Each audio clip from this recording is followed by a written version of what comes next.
Man, oh man, it's another day. May not be sunny. Maybe it is. Maybe it's nighttime. Maybe you're alone. Maybe you're not. The reality is you're still here. You're still kicking. You're still fighting. Someone's going to give you a phone call real soon just to hear your voice, to hear your jokes, to hear your laughter, to know that you're smiling, to know that they can even sense the breath from you. Somebody's excited to know that they know you. And while every day may not be the best day, while every day may not be a day that leaves you wondering what to do next, it's still a day for you to celebrate. But not every day is going to be that way. Some days you're going to struggle. You're going to struggle. And that's fine. But when that struggle comes, know that there is help out there. 3 numbers, 988. And if it's really bad, 911 works too. If you're at that point where you need to remove yourself from a situation, 911 or 988 helps. Don't make a decision we have to live with. Make a decision you can live with. Pick up that phone, dial 3 numbers, 988 or 911, and get yourself some help. And stay, because tomorrow needs you. Now let's talk football.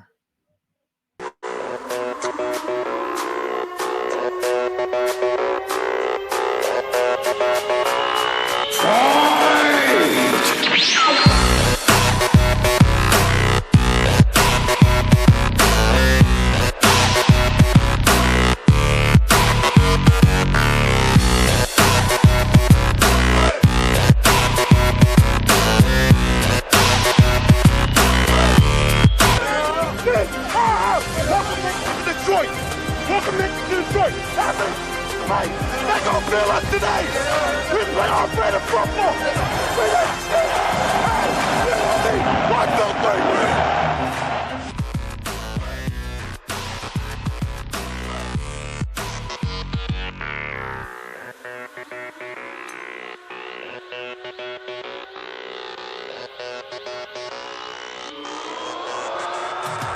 Fight me. Pride Nation, what up, though? Let me put my theme music on because some of y'all think I be playing out here. Hey, how you doing? This is Mike with Sports Talk Radio. And I just want to say, we have the legendary G-Mac Cash here. And G-Mac Cash, he has a message for everybody. He says that the Lions are still winning. Come on. I know this is going to sound strange to a lot of people. Hey. You know the Lions still winning. For real? For real. You know the Lions still winning. Stop lying. You know the Lions still winning. They winning. They say we couldn't do it and we did it. They did. You know the Lions still winning. It can't be. You know the Lions still winning. They is. You know the Lions still winning. For real. They said we couldn't do it and we did it. Hey. People, what's going on? Welcome back to another Fear Review podcast show. We talk all things Detroit Lions football. And while many of you may be a little confused by all of this, I'm going to make a whole lot of sense real soon. Okay? I'm going to make it a whole lot of sense real soon. See, the truth is, I wanted to do this show pretty much on the day of the game. I actually was trying to get there on Monday. But as you know, I do have other obligations and I got a new little one on the way. So I got to make sure the missus is all right and make sure the kids is tight. You know what I mean? So my priorities are a little bit different. But let me just tell you something. If you thought this was going to be a show where I come in upset, nah, it was never going to be that. If you thought this was going to be a show where I was going to full-fledged rant, that could still happen because there are some things that people are not going to like. There's some things that I'm going to say that's not going to be popular, but I always tell people, if you sit here and listen to me long enough, you will know that what I say is said because I'm seeing patterns and I have a strong belief that it's going to age really well. Oh my God, let's get into it. Our Detroit Lions, man, what a game. You've heard it all already. I'm pretty sure you've watched every single one of the conversations and stuff like that. And you've heard it all. So I'm going to get into it, but let me see who's in the building with me. We got Looney in the building. Dr. Detroit's in the building with me. We got my man Lions Talk with the bad guy John Kapler in the building. Giovanni Lyons in the building. My man Emmanuel Blanquez, I hope I said that right. He says, "What up, Luke? Niners fan who come on your show a couple seasons ago when we played each other's open. Oh, I remember you, brother. What's going on? Amazing to see how far y'all have come. Very bright future for y'all, bro. This is why the Lions are still winning. That I'm gonna get into it. We got my man, friendly neighborhood Lions fan Gino is in the building. Billy Venable, my other better half twin. My man Anthony from Rhode Lions, UK. We got my man Stephen Westbrook in the building. What up, dude? We got Darth Dwarf. I need you to talk me off the ledge. Look, that game is still killing me. Don't let it kill you. I'm gonna get you where you gotta be. We got my man Big T in the building. 9 Drinks is in the building. Let's talk about it. Go Blue with a little catch up. Wow. We got my residential Packer fan, old timer Dave, in the building with us. We got Whiskey Neat. I'm okay with the L on paper, but that was too much for me. I'm all right. And James Holyfield is in the building. Listen, I want you to do something before I go into this breakdown and get into this. I want you to post in the chat, and I want you to be honest with yourself and with everybody in this chat. This is a pride, right? And in the pride, we are all accountable. I want you to be honest. If you're in the chat, you can hear my voice. I need you to post in the chat, what did you have the Lions record being before the season started? And what did you have them doing before the season started? Meaning, did you have them going to the Super Bowl before the season started? Did you have them winning the division before the season started? I want to know, what did you have before the season started? That's what I want to know. Okay? I want to know what you have. And I want you to be honest with yourself, because I hate to pull out receipts. And I don't like that. All right? But be honest. All right? So 9-10 wins. 11-6 before the season, win division in a playoff game, okay? Playoff appearance, okay? 14-3, okay? 12-5 division, okay? 11-6 in a playoff win, okay? 12-5, 1 playoff win, winning the division, 11 wins, 1 playoff win. All right. 11-12 games. All right. And the reason I'm doing this is because I want y'all to see a pattern, okay? When I put the song on the Lions Still Winning, I want you to understand something. If you send your children to school and you tell them, I want you to come home with nothing but B's, you don't get nothing less than a B, okay? We'll never be average. We'll always be above average to well above average. But I want all B's. You send them to school and they come back with all A's, you will be excited. And that's exactly why I had you post this in the chat. Because guess what? While disappointment can be in place for the results of it, frustration can be in place for the results of that game. The feeling of what happened and how the game played out is all good. They still met your expectations. There was one person who put 14-3. They didn't meet their expectations. So if they're upset, I get it. But they also didn't think that they were going to make a playoff. So then again, I guess they meet their expectations. And the reality is this: if they exceeded your expectations, then you should not be upset. Now, how do you evaluate this game? Let's break it down. I had to figure out a way to break this down so that way people can understand what it is.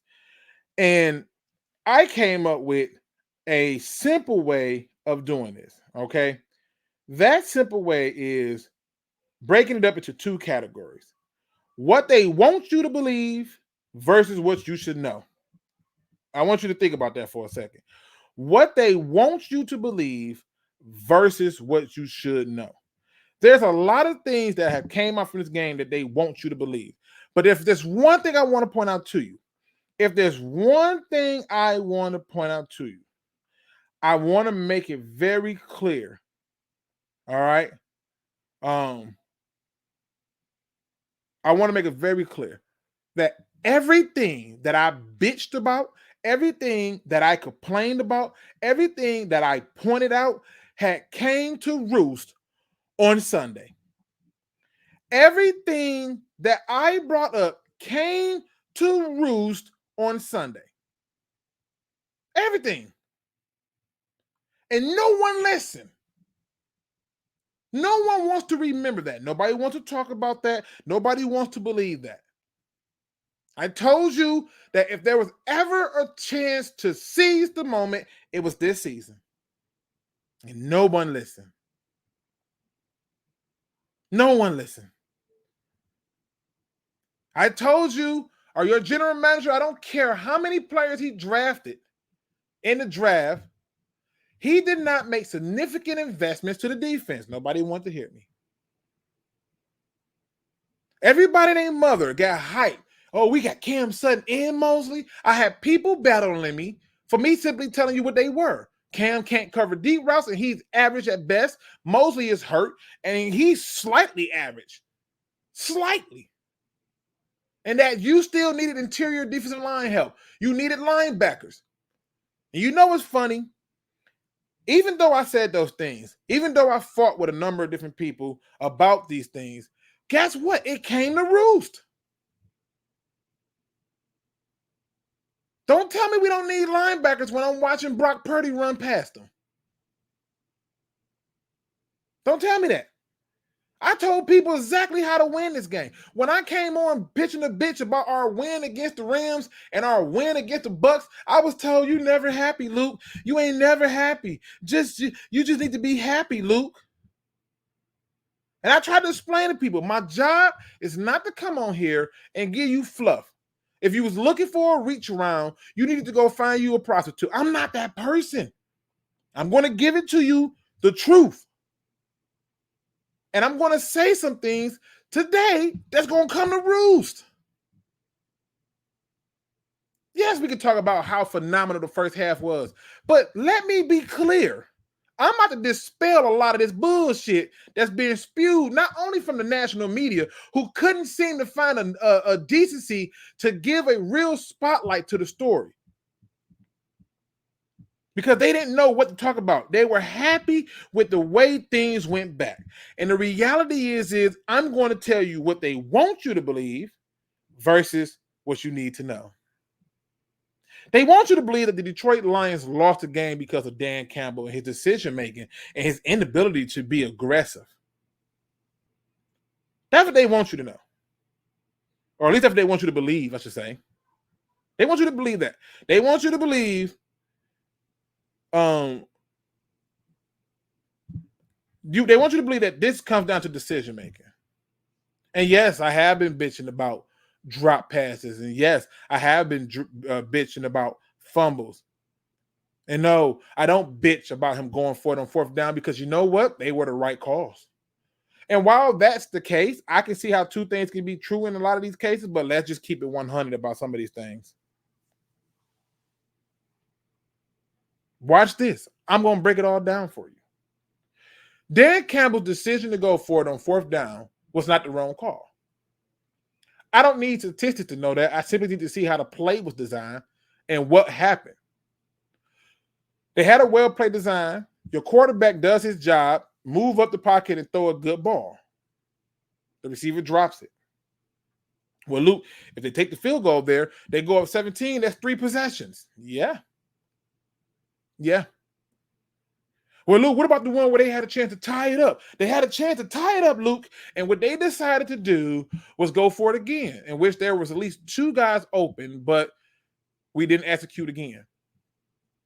Not only could we not have got the blocking assignment right, Goff got forced out of the pocket, and he is not a on-the-run thrower. And it was evident that play, which brings me to another point later in the show, but we're going to leave that there for right now. There were literally 2 major points of the game where I believe that the game turned, and that pissed me off. And not too many people are talking about it. The first moment I want to bring to your attention, let me cue it up. Let me cue it up because I want to make sure I cue it up. All right. The first play that I want to bring to your attention is one that some people are starting to talk about now that they're looking for new reasons and things to talk about, but I noticed it immediately.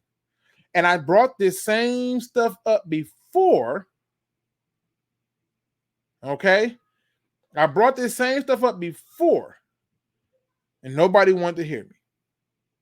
Nobody wanted to hear me. Let me make sure I cue this up. Because people don't, I don't know what the hell. You should be excited about your Lions. And the reason you should be excited about your Lions is because most of you, they exceeded your expectations. They surpassed your expectations. Well beyond what you ever thought they were going to do. And as I'm letting this thing queue up because it's acting like it don't want to follow instructions right now, I'm going to show you the play that I believe personally was not only the biggest play of the game, but I believe was the direct reason that the imploding occurrences happened the way that they did. Because of this play. Come on now, get up there. Let me get up there. I got to get it up there. Hold on. All right. Perfect. All right. Now, not too many people going to be hip to this. But let me just, all right, there we go. All right. I can get all this shit out the way. I'm not giving no fluff. All right. I'm not giving no fluff. Let me get all this out the way. All right. Because this blaming of Dan Campbell is a bunch of BS. I want y'all to take a look at this. Okay. It's 14-7. It's the second quarter. And why do you think I'm picking this play? I want you to think to yourself. Now, I got to slow it down a little bit because this, to me, was when I started to have a little, oh, what the hell? And this happened before, which made me upset. So at the play, oh, wait, I got to take that off. Didn't mean to turn that on. All right. Now, just reach out. Right? Just reach out, bro. All right? Just reach out. At this point, you can literally pull his beard hairs. Don't matter. Somebody's going to say, that's still a pressure, Luke. Cool, whatever. And I love pressures when it results into a negative play. Now, let's stop here for a minute. Second quarter, 14-7. We get an interception. And a guy that I was excited, one of the guys that I count as a high-quality addition for the defense was a safety named Chauncey Gardner-Johnson Jr., who's up here. Who now, while you can look at his foot up here, you see he's running. He goes and locate Deebo Samuels because this is important for him, right? This is important for him.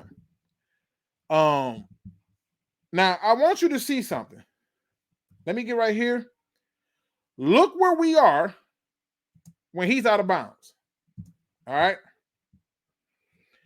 And I want you to see him look back like, what the hell? Right? Everybody's looking back. Flag on the play. What happened? What happened here? You see, people think I just say stuff for the heck of saying it. But you know what happened on that play.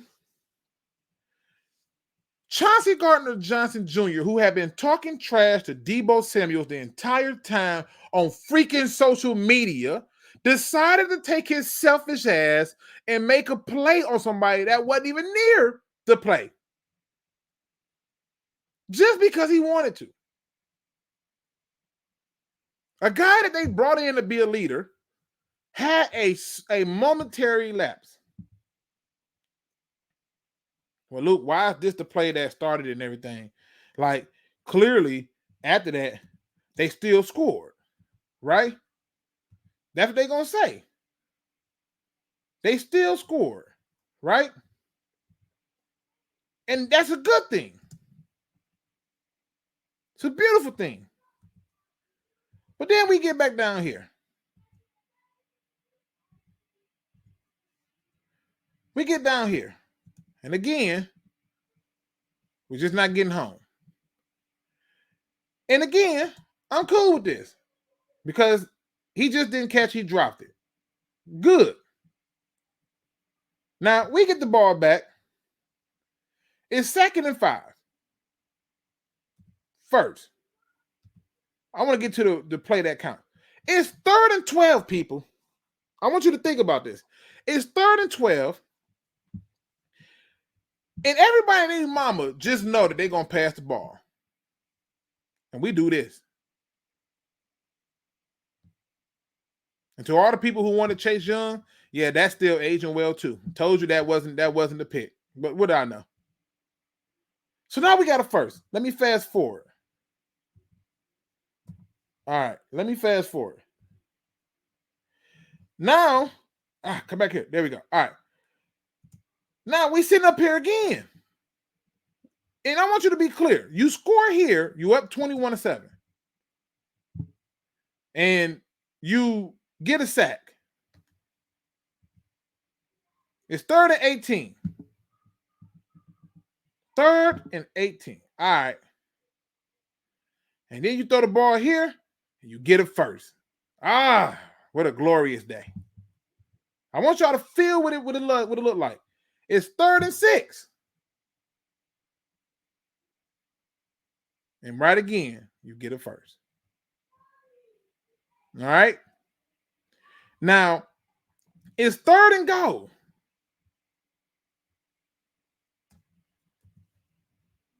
Take a look at this for a minute.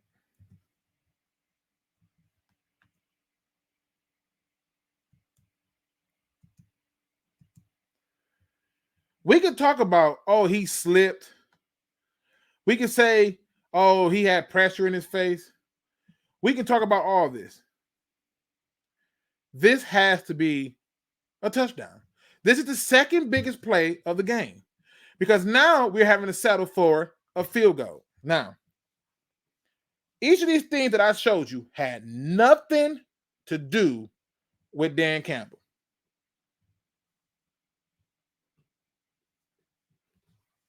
Nothing to do with Dan Campbell. And again, I get what you're saying, KMG King. We still score, so can't blame him. Well, yes, we can because it moved us back on what would have been a shorter field with a quicker score.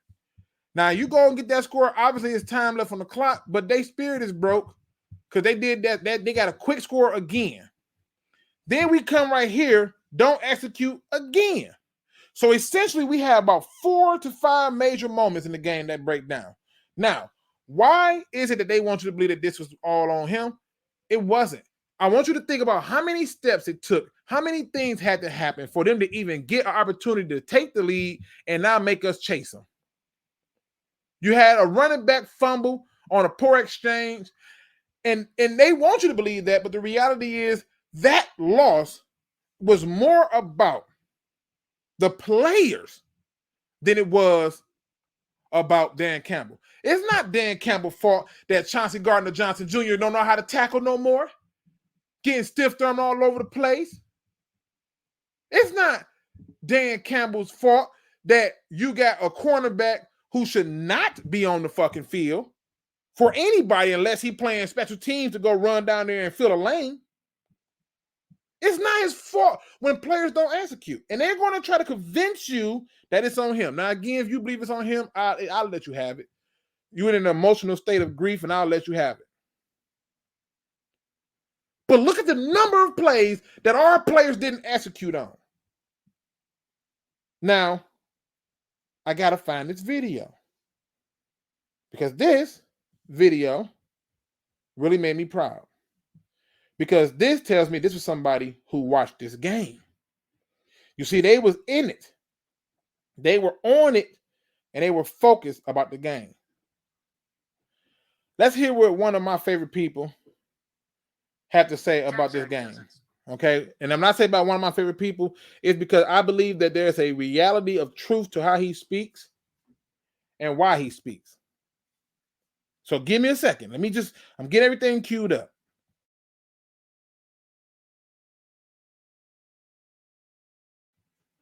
All right, now, let me just get everything queued up.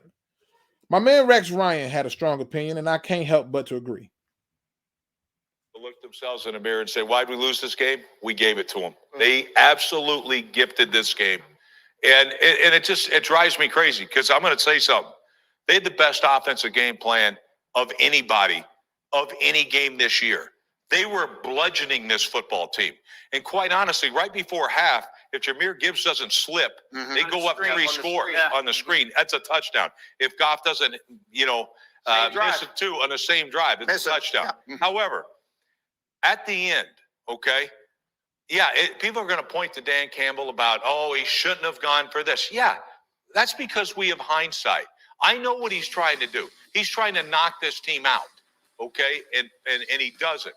But are we going to sit back and look? We get a chance to intercept the ball. The young man, I got to say something. This kid was on the street in week 10. Yeah. And he's starting. All right. Not one time did they talk about 2 backups playing guard, backups playing corners or whatever. They never talked about it. But the kid, unfortunately, drops an interception and Ayuk makes an unbelievable catch there. Right. And then they go back, turn around. The kid, he makes a mistake. Gibbs has fumbled 1 ball all season. He comes in, goes the wrong way, a mental mistake, fumbles the ball or whatever. Now all of a sudden the game's tied. Yeah. And momentum just flipped like crazy. But to me, Dan Campbell, who was consistent? Yeah. Dan Campbell was consistent. The third quarter. Now, I remember I made statements about this earlier where I said I've never heard fans scream Golden State Warriors shoot too many threes. And I also believe that had Dan Campbell not went for it on 4th and took the field goals, fans would have chewed him out. You've been going for it on 4th all season. Why you stop now? See, that's what they want you to believe, but that's not what you should know. That's not what you should know. They want you to believe that the Lions collapse started because of the poor 4th downs. That's what they want you to believe. But the Lions thing started when your veteran players like Chauncey Gardner and C.J. Johnson are making dumb decisions, costing us to have to pull out plays we probably could have saved for later. But no, we got to use it now because he's a douchebag. He took his personal stuff too serious. That collapse started in the second half, towards the end. With what should have been a 21-point lead, being a 17-point lead, okay, cool. But we got to do better there. They want you to believe that the defense fell apart. I heard a lot of people talk about that. Blame Aaron Glenn. The defense fell apart. Oh, my God. The defense fell apart. That's what they want you to believe. And I hate to say this, but the referees was right to pick that flag up because it was no pass interference. And I'm not going to blame the refs. But the defense fell apart. What you should know is the defense was put in shitty position after shitty position after literally playing a phenomenal game. They come out in the third quarter. This is something that I really talked about the last time. I said, can we put our defense on the field first to set the tone? We came out 4 plays and scored. All right. Defense come out holding to 3 points. But the defense fell apart is what they preach. And I know that the defense is put in poor position and the defense played well. They want you to believe that Gibbs' fumble was the nail in the coffin. Oh, did you hear that one? That was the nail in the coffin. No, this is where I do blame Dan Campbell. The nail in the coffin is when you call a run play and burn a timeout at the end of the freaking game to call a play to get a touchdown to where now no matter what you do, you got to get the onside kick. That's what put the nail in the coffin. Because if you keep them 3 timeouts and you get in and you score, which means you should have just came out, caught another play real quick, lined up, boom, got in, and then you just turn around, you got 3 timeouts, you don't get the onside kick, they're going to leave some time on the clock for you to get a field goal to tie it. But they want you to believe that it was the Gibbs fumble. No. They want you to believe that it was the Dan Campbell passing up on the tie. No. It was poor execution. They want you to believe Ben Johnson called a good game. I'm going to piss a lot of people off with this one. They want you to believe Ben Johnson called a good game. Here's what you should know. Ben Johnson called a good half of a game. But Ben Johnson is the reason the Lions lost that game. Oh, look, you just set up the players. Oh, yeah, I'm throwing that one coach in the mix. Well, Luke, that doesn't make sense. If it's the players, how can you put this one coach in there but not blame Dan Campbell? And Dan Campbell's the head coach. If you want to hold him accountable for being the head coach, I won't argue with you. But it wasn't the decision makers that he did that cost us the game. It was Ben Johnson. Well, Luke, it make sense, bro. Make it make sense, bro. That's what I'm here for. I'm here to make it make sense.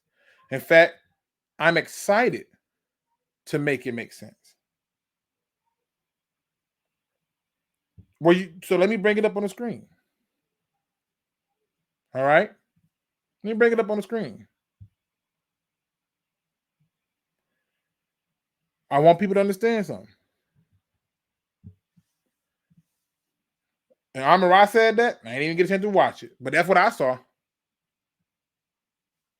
All right. So let me just show y'all why I blame Ben Johnson. Now, in order for you to understand this, let me see if I can find it here. Nope, that's not it. Was it this the game? All right. In this game, particular, let's go to this game right here. You can see that the Rams won because they shut down the run of the 49ers and they ran the ball. Let's throw that out the window. The Ravens did the same thing. Throw it out the window.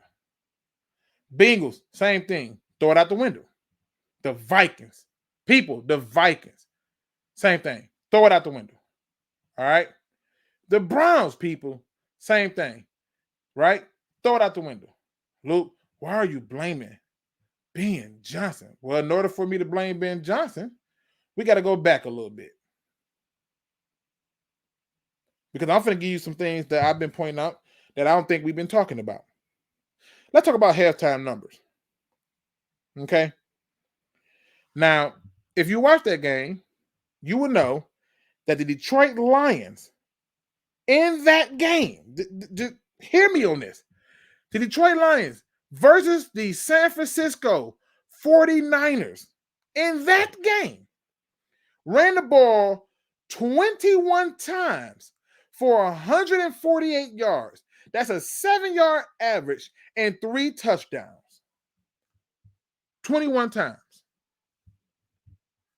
Let me make this big. Let me make this really big. I need people to be able to see this. All right. Now, I'm not the best at basic math, but I tend to be a little okay if I put my mind to it. If they ran the ball 21 times in the first half for 148 yards, and they finished the game with 29 carries for 182 yards, right? Then I can infer from there that the Lions ran the ball a total of 8 times in the second half for 34 yards. And if you were to break that down, that's about 4.25 yards a carry. And somehow, some way, somebody's going to come to me and say, well, Luke, they geared up to stop the run.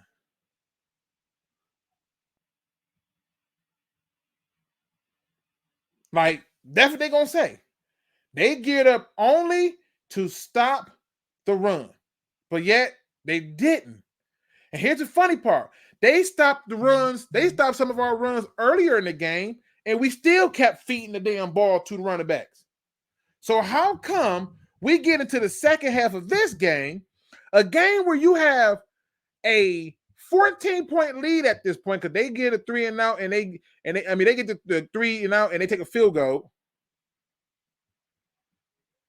and You get the ball back because everybody is so ecstatic. Let me get up here and show this. I think this is very important. I think this needs to be seen. 8 times for 34 yards. Let's come on down here. Let's close this right here. Where are we at? I want to make sure I can see my scores. Yeah, let me make this just about that big. All right. I want to be able to see my score. The game is now 24-10. All right. 24-10.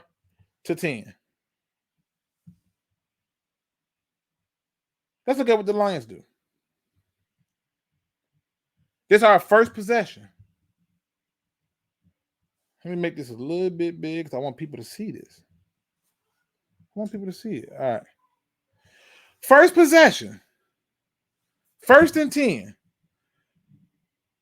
We come out and pass the fucking ball.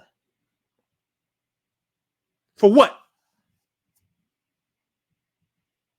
For what?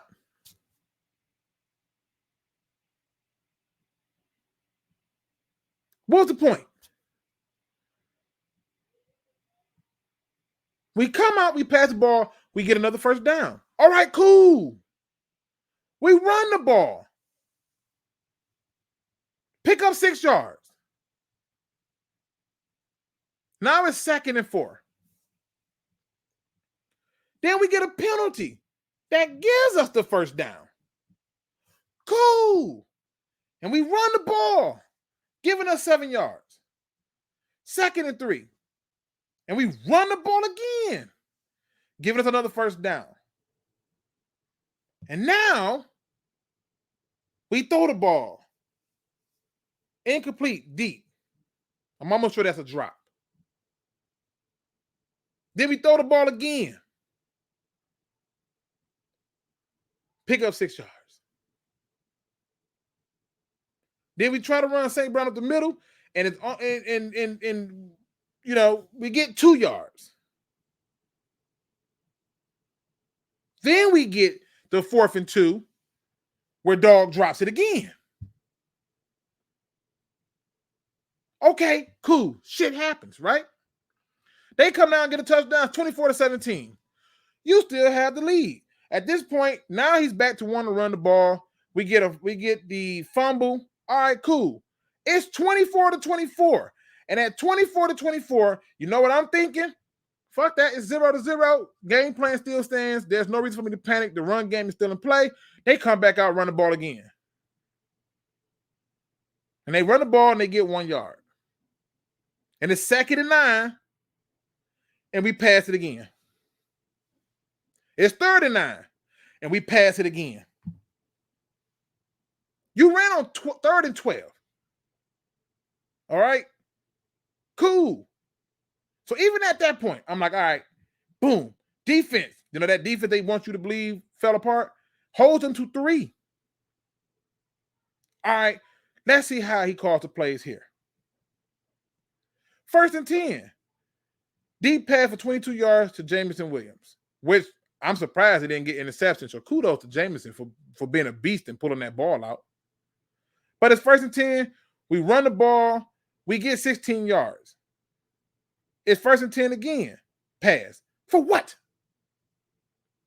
For what? You just picked up 16 freaking yards. What are you passing it for again? Like, all right, cool. 2nd and 10. Right? You get the timeout. Cool. 2nd and 10. Another pass. Short left to Gibbs. For what? For what? I believe it was Will who came onto the game, and he said we should have a similar plan to what we did against the Bucs, to which I quickly yelled out, then we lose. There's no way in this game that we should throw the ball 40-some times. I've said that repeatedly. Well, let's take a look. Let's take a quick look. Because if you don't know, Jared Goff in a game where they had a 17-point lead, where the game for the most part was, when we lost the momentum, was 1 possession, threw the ball 41 freaking times. And the first thing that came to my mind when I saw them passing the ball this much was, did you not pay attention to what happened to the Atlanta Falcons versus New England? Did you just not see it? Did you just not see how that game went? If you don't know what I'm talking about, go and look up. Go and look it up. The Falcons had a lead in the Super Bowl. And all they had to do was run the ball. And they kept passing and they lost. And that's what happened to the Lions. And that's on Ben Johnson. That's on Ben Johnson. And it's not just this game. He did this same BS against the Buccaneers. I told people you could run the ball on the Buccaneers. Nobody listened. And we did just that. Ran the ball on the Buccaneers. But Jared Goff threw the ball 43 times. And you know why it happened? But I'm going to tell you why. And mind you, that was another game where it was literally a one-possession game. The game against the Rams, he throwing the ball 100 times. For what? This is what upsets me. This is what makes me wonder, why are we having these conversations? These things should not be happening. Why is Jared Goff throwing the ball so much? Then I thought to myself, if I was going to give a quarterback any type of contract, I need to justify it to the fans, the shareholders, the fans. And so I came to the conclusion that they were doing this so they can justify the contract they finna give him.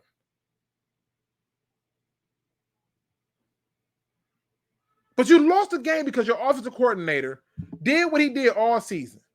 Never had them prepared in the third quarter. Abandoned a run for no reason. If that had been me and Gibbs from that ball, I'd have came at the very next play and ran the play for him to get big yards. Turn up time, brother. Make it up to us. Then they didn't know what to do. If Gibbs is giving you something, they both can run the high hand. The high hand was David Montgomery. Run him. But this is what they want you to believe. They want you to believe. Y'all ain't gonna like me today. They want you to believe that Aaron Glenn is the problem. Aaron Glenn's the defense is the only reason we was even in that game. It was the only reason we even made it to the NFC Championship game in the first place. It's the only reason why our season ended up being the way he took scraps and got a lot out of them. It's almost like he took water, added a food color to it, and some sugar, and called it Kool-Aid. He took some shit and made it to something else. And I saw this all season, and I defended him all season. They want you to believe that Jared Goff played this amazing game. Woo! He played a good game. But I also saw moments where Jared Goff, the small things became the big. The things where he missed people so open that it didn't make no sense. When you go back to the game against the Buccaneers, he had plays that probably would have been picked off that didn't get picked off. The same thing happened with the Rams. But there were a lot of people who didn't understand that Jared Goff had a lot of missed key moments there. And the pressure wasn't even that bad, but the few little pressure he got was there. And that's why it's even more proof to me when I'm finna say gonna upset you, we cannot re-sign him. We can't. He's got 1 year on this deal. Trade him to somebody who need a quarterback and get some more draft capital. You cannot re-sign this guy. Why, Luke? He didn't play bad. He was good this year. He earned that contract. And the minute the offensive line didn't hold up and it wasn't perfect, he was dead in the water. And Brock Purdy is the reason that they won, because he realized I can run. And there were plays where if we had a quarterback who can run, that would have changed the way things went. And that's not Jared Goff.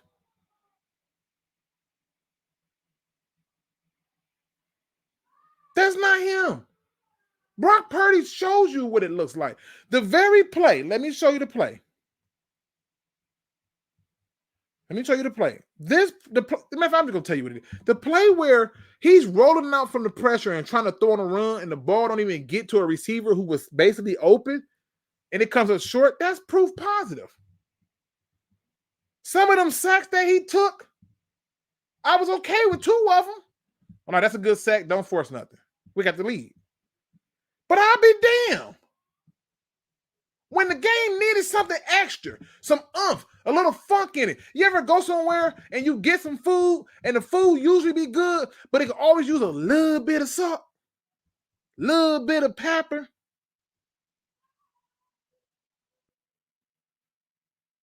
You don't think that's strange or different? Now people gonna say, but man, if you do that and Jared Goff don't get back there and he don't do this and this, look at this goddamn offense and tell me what quarterback right now look at all 31 other teams, pluck me any freaking quarterback. I don't care who it is, any quarterback, and tell me you can't put him in Jared Goff position and get the same production. Give me one. One. I'll wait. It is not because I think Jared Goff sucks. It's not because I think Jared Goff is not a good quarterback. It's because I don't think he has enough mobility to his game to make people panic. What Brock Purdy did was show me the same thing that Patrick Mahomes does. Yeah, I can sit in the pocket, but if you force me, come catch me if you can. Have you ever seen Jared Goff try to run? It looks like he's running while squeezing a lemon in his ass.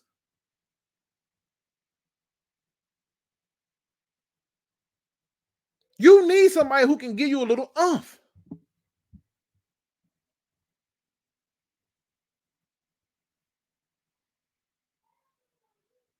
And I don't have a problem with him being this guy that needs everything to be perfect. I have a problem with him being this guy that needs to be everything perfect because guess what? In football, it's not going to be perfect, as we saw. We saw it. And you drafted a guy. Zach Wilson will succeed in this offense.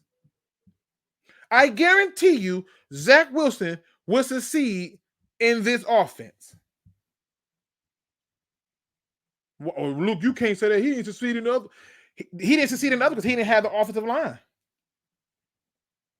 We have the offensive line. We have the running backs.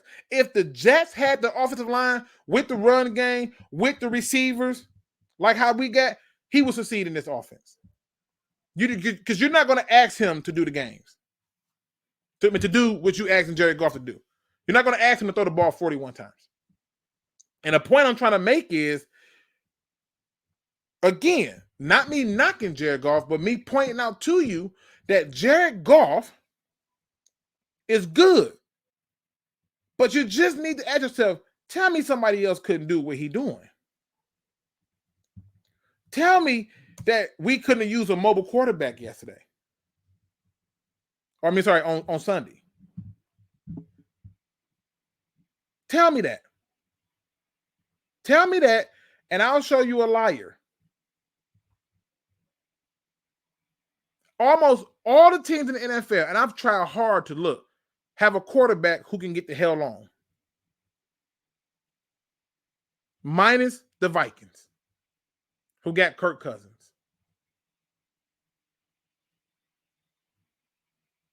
You have the team now that you can plug people in and get production. And I believe you have that quarterback on your roster. Now, let's talk about what else they want you to believe. Because I plan on making a video showing some of the things that Jared Goff did. They want you to believe that this is the same old Lions. And anybody who says that, I say this with all the utmost respect. Fuck off. This is not the same old Lions game. This is not the same old Lions. You know why it's not? Because at the end of the day, You have to understand the situation. A ball going through the hands and bouncing off of a person who should have never been on the field's face, that goes back to the GM. You know the guy I can't talk about? The guy I can't say anything about because I'm just so mean. All he does is win. He's great. That guy who failed to get you the talent, the depth, the quality players. I don't give a shit about quantity, but I definitely care about quality. I've paid for a sandwich that was good. Would it be great to have two? Sure. But this idea that, oh, yeah, this is the same. No, we're not taking that today. We're not accepting that.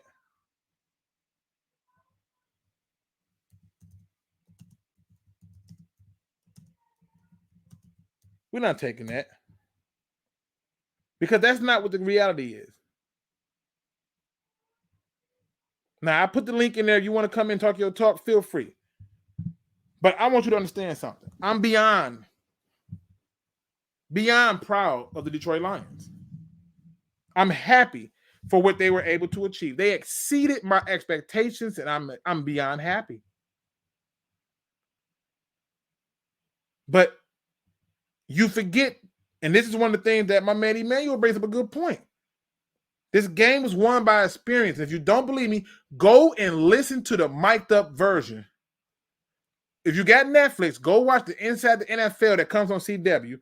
Go look at that Inside mic'd up version. These motherfuckers had the audacity. While they down 17 points ago, oh, that's it. That ain't that bad. We coming back. They never wavered. But we have a young team. A young team that exceeded most of y'all expectations. I do not want to hear same old Lions. I don't want to hear it.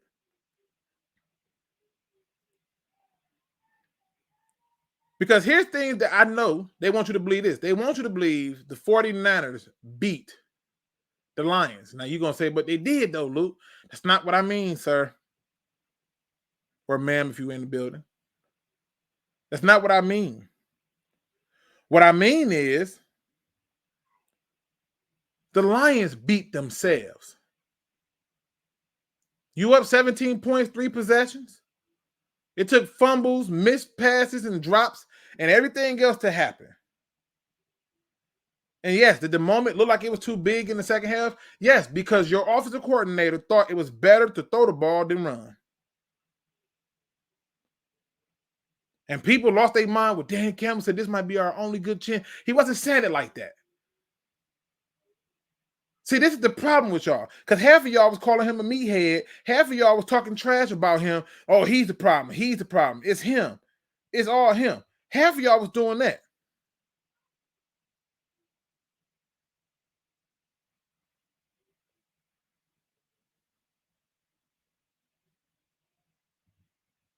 Half of y'all was talking about that.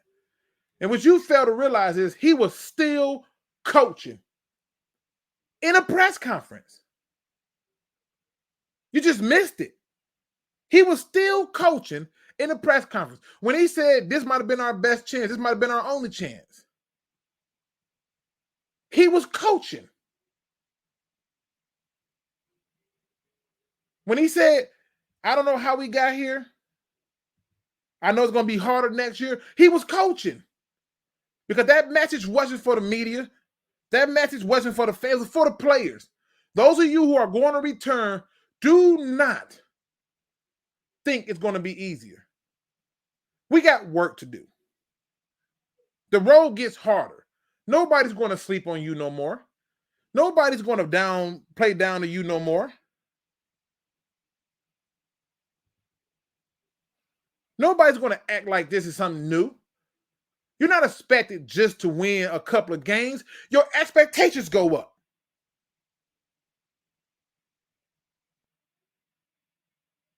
And you know what he said that let me know he was still coaching?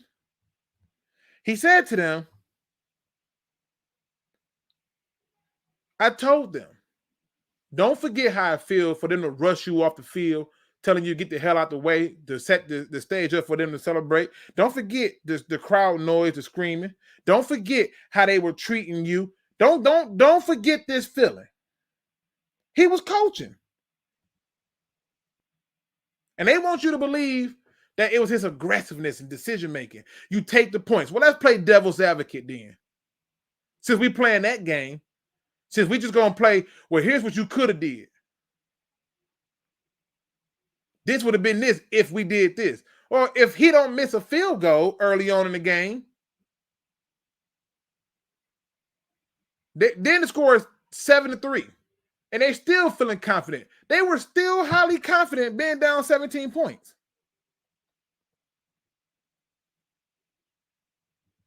And this statement right here is ridiculous. If Glenn needs a defense full of all pros to be a good coordinator, then he's not a good DC.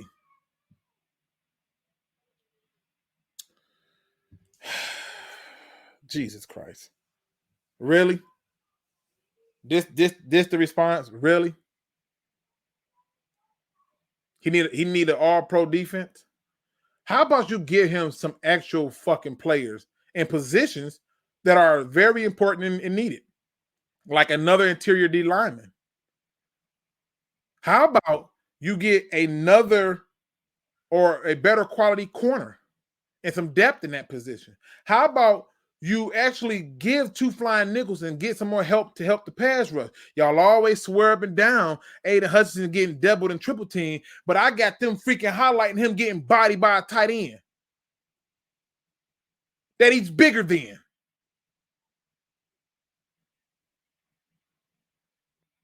And I saw that way before rookie season and beyond. But he got to come on now. You have to go through these battles to know what to expect. The way ahead of the schedule in this run will benefit them well in their run. It is. And guess what? You want to hear something that's funny? And I'm almost sure I might be wrong about this a little bit, but I believe we played the NFC West. We played, or is it the East? You know what? I think we played the East. So we played the NFC East because I think we played the NFC West this time. I got to go back and look at the schedule real quick. I got to get the schedule. Also, you know, you play all the teams in first place. So you get to play the 49ers again. You get to play Dallas again for next year. We don't know when we play them, but you play them again. Let me see who we played. We played the NFC South. And I think the year before that, let me see. We played the NFC East. Okay, and the year before that, we played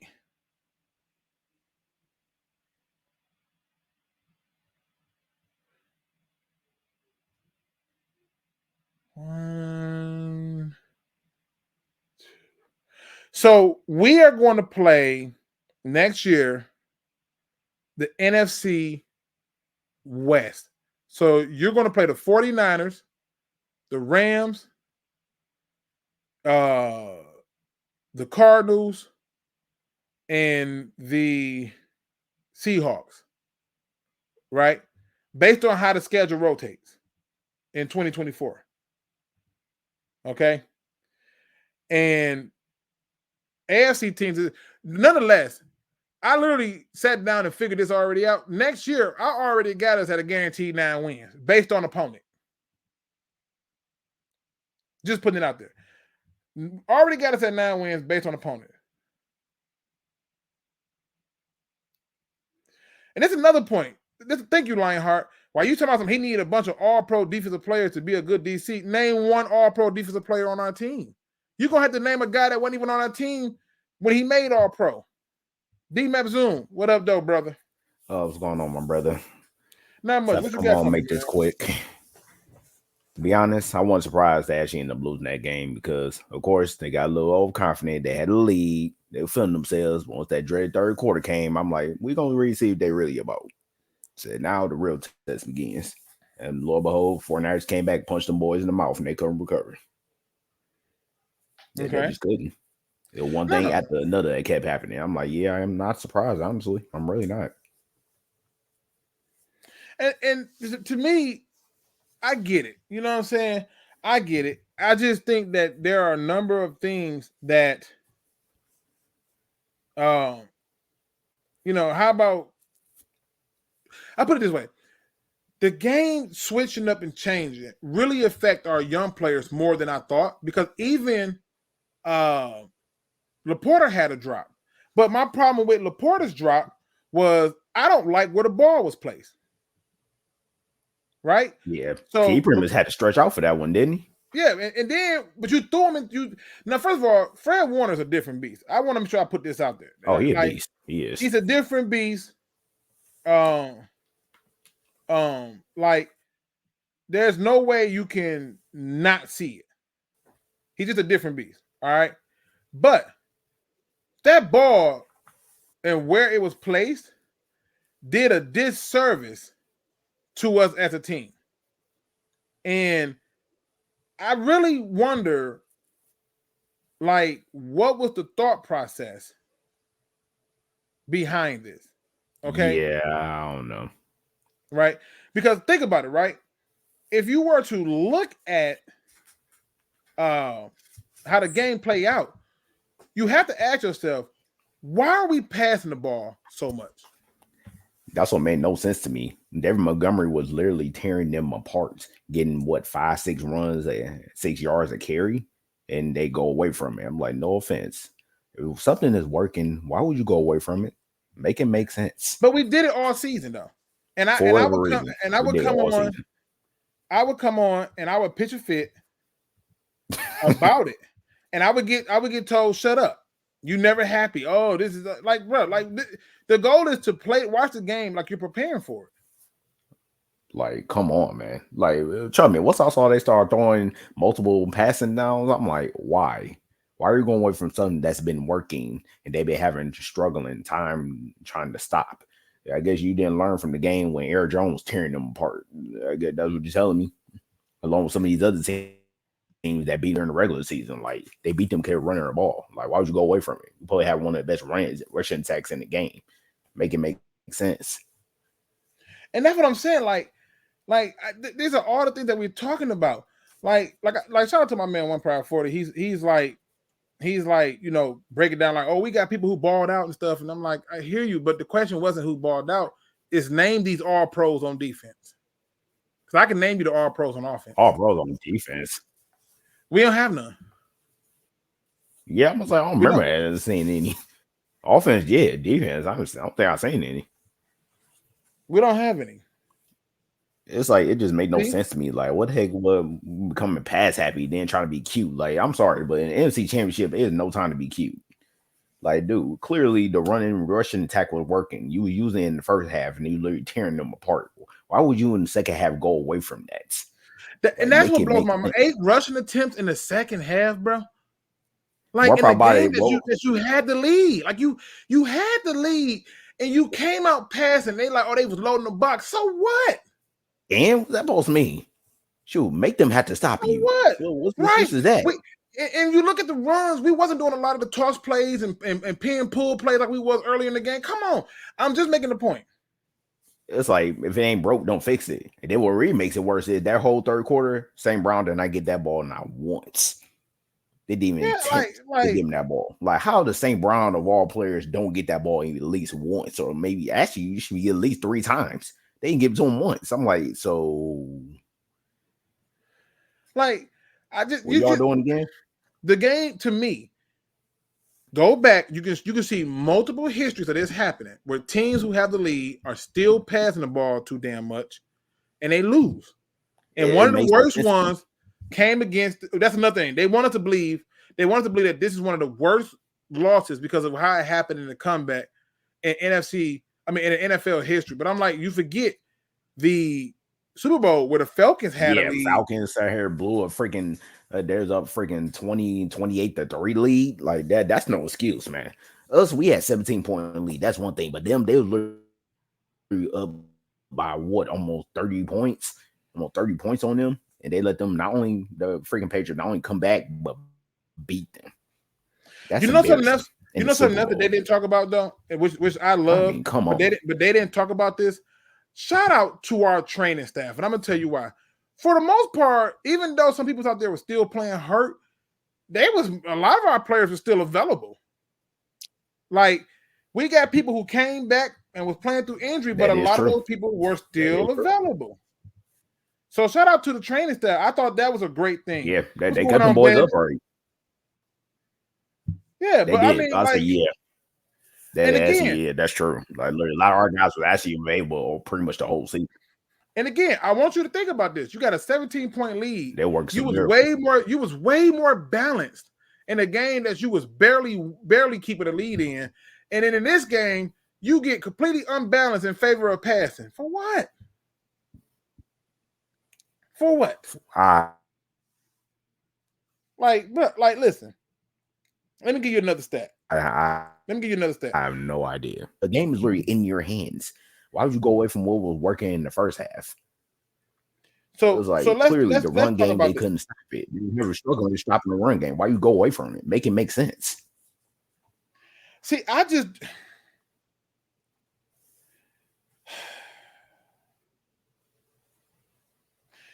gonna give you a stat that people are not gonna like. Okay. Like, you're not gonna like this stat. Aiden Hutchinson in this game. And again, I know people like talking about pressure. Like I'm with you. I swear to God, I cannot make this up. I get the idea of pressure, right? I totally get it. Like, but I'm just trying to get you to understand that when you can get a person down, that's different. Okay. Even better. Now, I want to show something. They're not gonna like this stat. They're not gonna like it. And they're gonna think that I'm just picking on the guy, but I'm not. I'm trying to get us to understand, stop overlooking the reality of what we are. Oh man. How do you play 60 minutes? 60 minutes and get 2 pass deflects, and that's it. Not a single tackle. And don't tell me they were running away from him, because that's cap.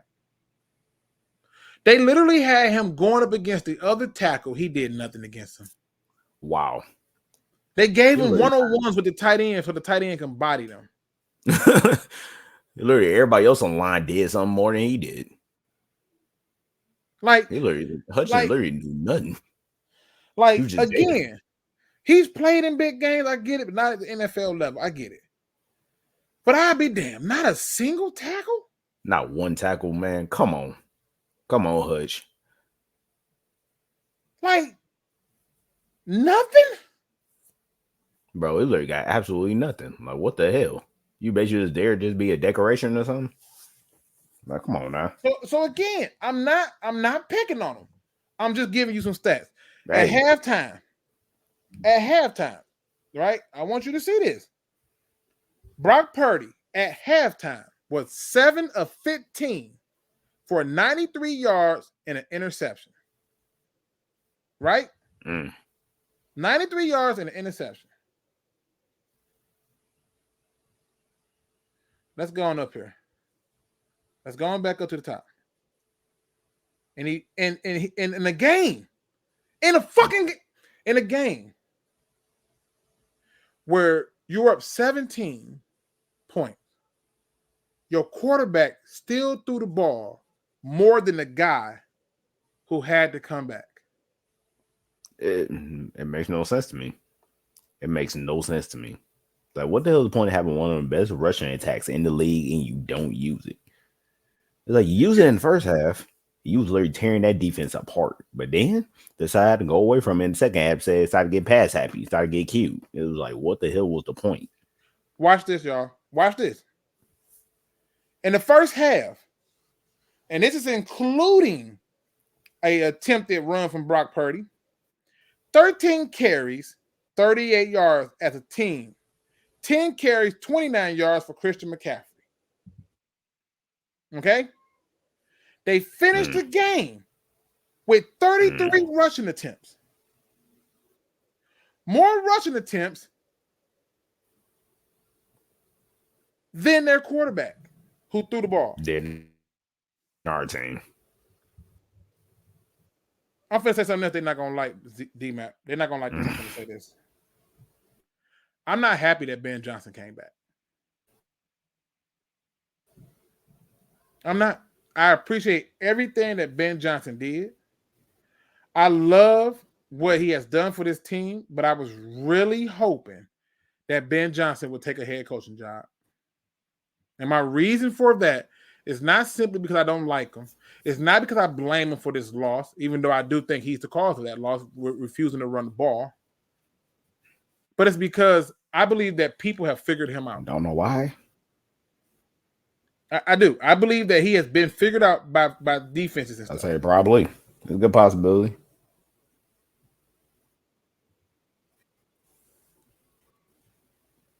Like, I believe that. And I believe that. Well, sir, how he coming back, he knows he got to make a lot of changes.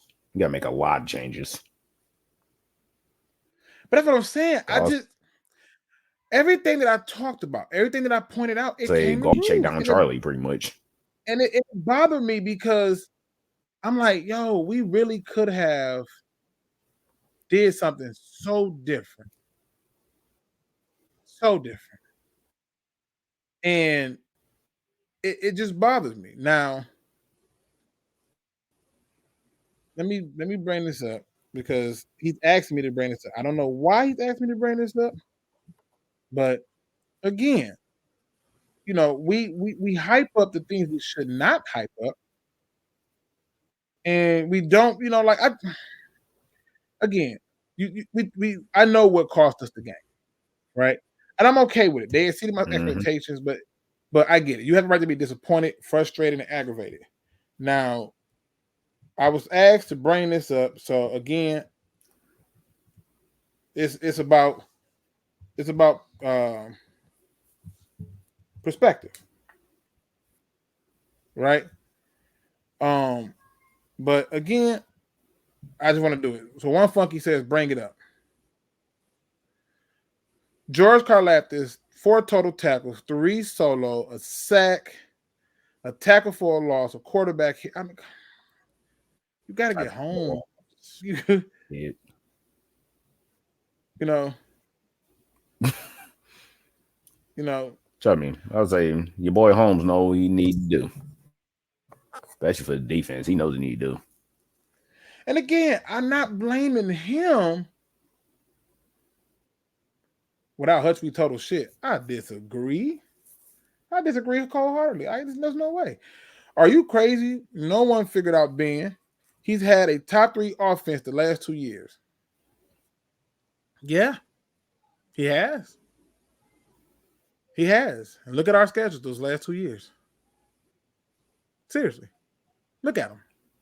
We didn't have a first place schedule. That's why I was going crazy. Like, this is the time for you to sell the farm and get some real talent in here so we can go get this Super Bowl. Yeah, the reason why I say they got them figured out is because there's a multitude of moments in games this season that I can point to where I'm like, listen, look at this whole season third quarter. Look at some of the teams. Right, and look at some of the teams who had a chance. Like, seriously.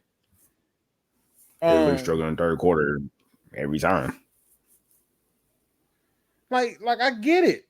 But the schedule this year was much easier. It's going to be harder next year. And ironically, I don't even think it's going to matter, to be honest with you. I still already got us at 9 wins based on opponents. They can literally split with all 3 teams in the NFC North. There go 3. I believe they beat all 4 teams in the NFC West. I believe they beat the 49ers next year. I believe they beat the Seahawks. They beat the Cardinals. I believe they beat the Rams next year. There go some wins right there. Now all you got to do is go and look at the other first place teams. They'll play the Dallas Cowboys. They'll play who has won first place in the NFC. I'm trying to think. Dallas won. They're going to play the Bucks again. They'll go 8 because I believe the Bucks won their division. They'll play. They're going to Indianapolis, right? They're playing Indianapolis. I think they'll play. No, the Texans won that division, right? So they're more likely to get the Texans. Texans. Right. We do play. We do play Texans. But I'm saying I've already counted 9 wins. To be honest with you.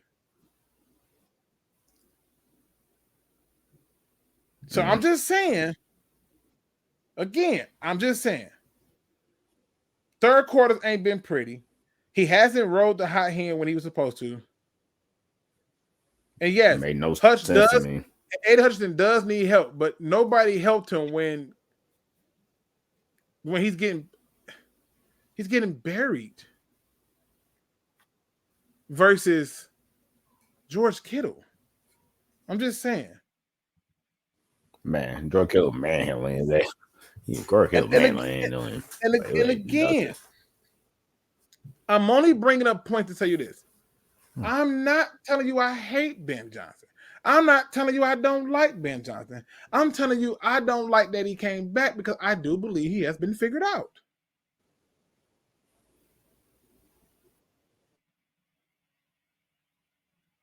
He's been figured out to me.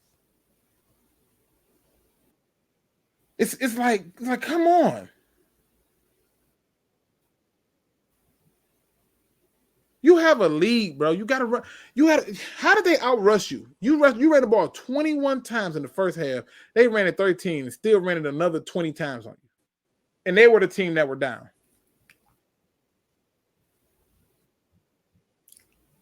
Made no sense to me. I just don't get it. You think when you have a lead, you'll keep running the ball to run out on the clock. Yeah, I mean, again. But for a reason, that's like go past that instead. Like I don't understand.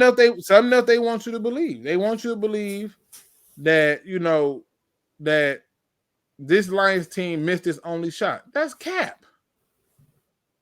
That's 100% cap. Which, like let's be honest. How about that they only shot? Oh, they're not going to have these people.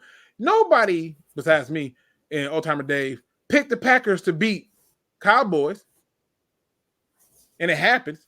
When you get into the playoffs, anything is possible. So if we're to say, "Oh, they only shot," that's cap. We'll be back. Question is, are the team that did make it gonna be back? Good trust me, 49ers, they know dang well this their last shot because they ain't cap hell right now. But I'm just saying, like, I know. If Ben has been figured out, we wouldn't have been scoring. Remember when Chip Kelly ran that 10-second offense? That worked the first year. Then the next year they couldn't score. That's getting figured out. So when I say he's been figured out is if you go through and you look at the games where he went up against certain style of – okay, I'll give you a perfect example. Hold on. I'll bring it up. I just think that I'm not saying that you're crazy with it. From what I'm looking at, it looks like they know what we're doing. I'm just going to put it out there. All right. But again, if you disagree, I get it. You're like jump out over. You're like JVC. Right. I mean, because you got to think they the strongest part of this team. They literally knew every play he was literally about to do. But I'm just saying the strongest part of this team is the offense. Like that's the strongest part, right? Like I'm not even being funny. It's the strongest part. But okay. Did we get some bounces to go our way? Sure as hell did. But let me just show you this. This is why I say this. All right. In these games, I can show you where certain things went array, right? Against Kansas City, you win. It's a close game, but a win. This is the win. You got to win. In this game against Seattle, he was like literally like doing his thing. And the defense had its little flaws and stuff. But again, it's because we couldn't figure out how to get going the way that we needed to. But okay, nonetheless, because I don't let that score fool you. We should have killed them. But even in a game like this, 20-6, the Falcons ain't nobody that you're going to score. You could have ran more points up on that, but you won. Whatever. People gonna say you won the game. You beat the Packers. Cool. Packers had their problems. It is what it is. You put 42 on the Carolina Panthers. That's great. They should have never been resistant. Like I get it. Tampa Bay, you dropped 20 on them. And Tampa Bay wasn't really all that good. And I know because I'm also a Bucs fan. So, yeah, kill me later. All right? But this is known information, okay? You scored 6 points against the Baltimore Ravens. Oh, they got the top defense. And yet, the team that you beat, Kansas City, beat them. But, all right. You literally almost lost the game against Vegas off of poor play calling. Literally, I watched that. Don't know how. Because he wasn't running a damn ball. You got into a shootout with the Chargers. That's cool. Charger, we looked up and taking that. Again, another one of the luck of the bounce. Yeah, you beat the Bears. We lucked up on this one. Happy. Honestly, Bears should have beat that game. We should have lost that game, honestly. We should have lost that game. You get 22 versus the Packers. Okay. You beat the Saints. And again, you just play who on your schedule, so I get it. I don't know why that game is that dang close. But yeah, it was just too close. This is too close of a game, and it's not because of the defense. This is a game where I could point to things in there that was happening. I talked about it on other videos. You scored 13 points against the Bears. Yeah. On the road. I ain't surprised by that one. But again, it was kind of a close game to begin with. And again, that's more proof that the defense needed help, but it's also proof that you're not scoring. You dropped 42 on the trash Denver Broncos. Yep. You put 30 up on Minnesota, so okay, cool. We really should have beat Dallas, but you could only muster 21 points. Okay? Defense gave you all the kind of life. Now, this is where I get annoyed because this game didn't have to be that close, but it's because of how he called the plays and people know it. Yeah, it's how he called the play. People know it. And this game shouldn't have been that close. But again, it's how you call plays and people know it. It shouldn't have. This game, you had the lead and you just needed to run the ball.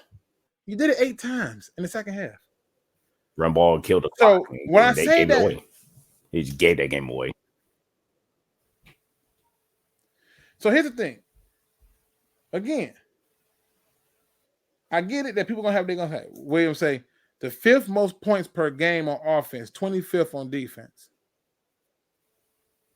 Why do people keep coming in here doing this, D-Matt? I'm not being funny when I say this. Why do people keep coming in here and want to tell me about rankings and stuff like this when I can tell you the number 1 offense was put out of the playoffs? The top defense was exited out of the playoffs. Why do you want to keep telling me about rankings? Don't nobody even care about rankings. Question is, are you winning? I'm just saying, you played a soft schedule and you reap the benefits of it. You went against a coach pretty much who basically said, okay, we're going to turn some things around. And you helped them by not just calling the game plan that involves running the ball. I don't care if they got the 5th most points. They're getting ready to get a harder schedule next year. They sure do. I still have faith that they're going to be better. But I'm telling you right now, you're going to see them games and I'm telling you, they're going to start questioning Ben Johnson. The same way I questioned Brad Holmes, now people starting to see it. Now they starting to see it.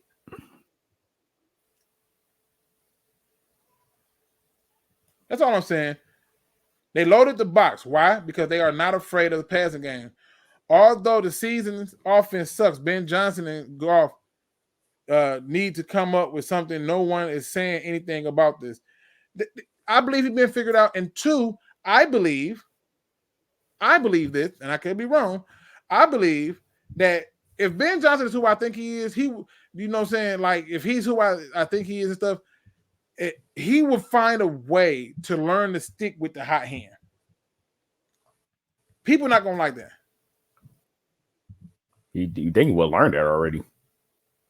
But I'm just telling you, if he can draw them kind of plays up for him, imagine what he can draw for a guy who got mobility, like Hendon Hooker or somebody else. Oh, well, everybody loves the backup. It's not about the backup. Man. Look at the freaking NFL. Look at it. You need a guy who can extend plays with his leg and people to stop him. And this is why I don't care about literally get playing time golf if he wanted to the ring.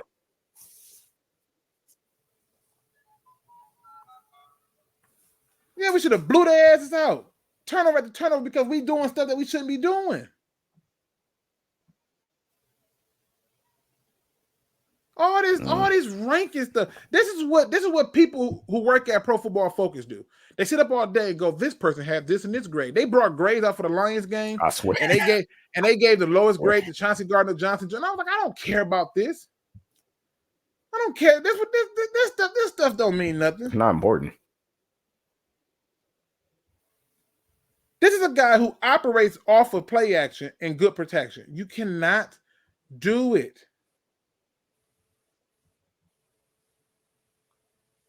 That's all I'm saying. We cannot do it.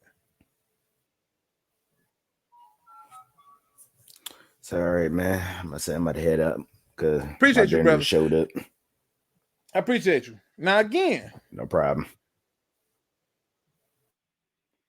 Again, like this is what I'm saying. This is the stuff I'm talking about. So pressure is not a sack. I don't care. You lost a game. You've won more games when he's gotten the quarterback down. Go and look. Matter of fact, let me see if I can find it. Give me a second. I want to see if I can find this. People just don't want to believe stuff. They just want to sprawl out numbers because, oh, these are great numbers. We're at home. The number one offense, number one defense, number two defense, number two off are at home. I don't care. Don't come telling me this kind of stuff. I don't know why we do this. Again, I'm not knocking people. I'm trying to give objective criticism to facts. And all I'm pointing out to you is as we watch these games, I was talking about these flaws. I was discussing what was going on and what the problem was. I was bringing that stuff up because I'm like, yo, this ain't it. But we're at home. And yes, you scored 31, but your offense gave up 17 points. Lou, that's no, the defense did. No, your offense did. The fumble puts the defense in a really bad position.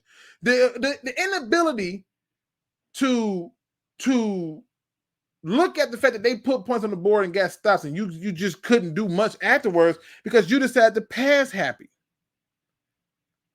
But I'm just showing you, like, let's be honest. Let's just look at some stuff. Because we keep on want to act like this is not a thing. And I get that people get hurt. But look at the games. Let's look at the games we won. We won this game. Aiden had no sacks. But he hit the quarterback 3 times. Right? So you want to say, oh, he got close and all that? Okay, cool. But 2 sacks against the Falcons. Trash team. 1.5 against Green Bay. Trash team. Although they did beat the thing, but whatever. Cardinals, 1 sack. Carolina, 1 sack. Right? Now, I want y'all to see something. A lot of the games that we lose, like the game against Seattle, no sacks. Didn't get nobody down. All right. Against Tampa Bay, no sacks. I think he went like a whole month or something without it. But all right.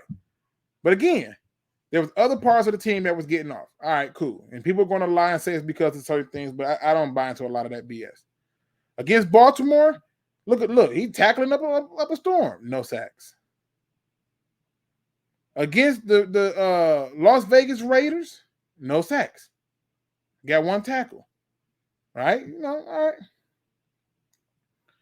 Against the Chargers, no sack. Against a trash Bears team, he made the sack that helped end the game. Cool. We come on Thanksgiving Day, no sack. You go against New Orleans, no sack. You get 1 against them, cool. Then you get the 1 against Dallas. All right, you're living your best life. 2 against another trash team, Minnesota. Like, I love that he got 11.5 sacks. That's great. But in a lot of the games that we won, he got off. I count the Dallas as a win. I know it say a loss there, but it's a win for me. Now, let me just go back to my viewpoint of Jared Goff. I just want to go back to it. All right. And I don't know why my computer doing this, but we're going to get it figured out. Jared Goff played a good game.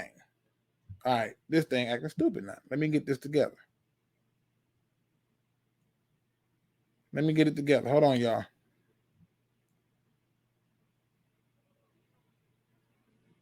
Let me hold on, and let me get to the comments too. Again, the link is in there so we can talk about it.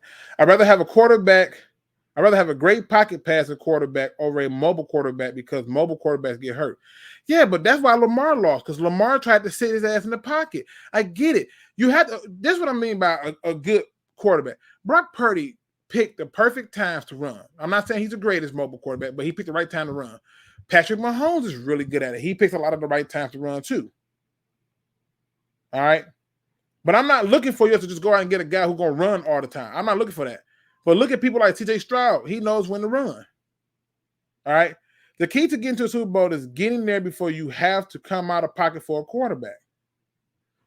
We can do that with Hooker. I believe we can too with the talent we got. You could even throw him in a few more pieces. Get him a guard and go back to the run. You can't even run read options with our quarterback. So there's no fear there. Because the media tells people that what you have to focus on. I'm not going to go there. So outside of the fumble, how many points did the 49ers score? Oh, God. William, this is because he's trash when pressure. Goff is literally the worst in the league when pressured by the numbers. Trust, if we had stuck with the run versus letting it get cold, the fumble doesn't have. This is my point. Just run the damn ball.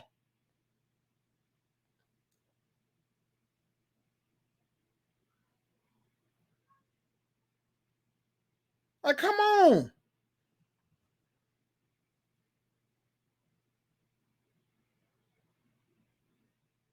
Like, come on. And this is what, and thank you, One Funky Lion fan, for pointing out. I keep giving my point. I don't want to hear about pressures unless you're telling me it resulted in a negative play. Don't tell me about no pressure. Chase Young was hot ass yesterday, but he got pressures, and they were not negative plays. Only Kevin's a negative play. Like, I've shown this many times. But I don't like having a guy that has to have everything be perfect. What is something else that jumped out to me in this game? As I get this damn video to act right. All right, I think I got it. Something else that jumped out to me in this game was this. Okay. Shout out to my man Kurt Warner. This right here is Jared Goff, obviously, but like, look at this. He's breaking this down to show you where things are occurring at, right? Like he's breaking it all down. Right now, Jared Goff, I want y'all to do something, like for real. Look at this. Jared Goff is looking over here, right? None of them are looking, but you got a guy coming underneath, all right? Now, with you having the guys come underneath, I'm trying to move this thing along because it's a little long-winded. When you got this guy coming underneath, all you doing is asking yourself this: what is the best option for you at this point? Because he feels and senses the pressure, I want you to look at, on this picture, where do you think he should go with the ball? Let's talk about it. Should it be option 1? Should it be option 2? Option 3, 4, or 5? From the top on down, 1, 2, well, technically this would be 2. So 1, 2, option 3, 4, 5.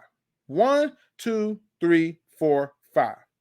Given what you see up here right now, and mind you, he's still looking over here. Put in the chat. Please tell me. Put it in the chat. Where should he go with this ball?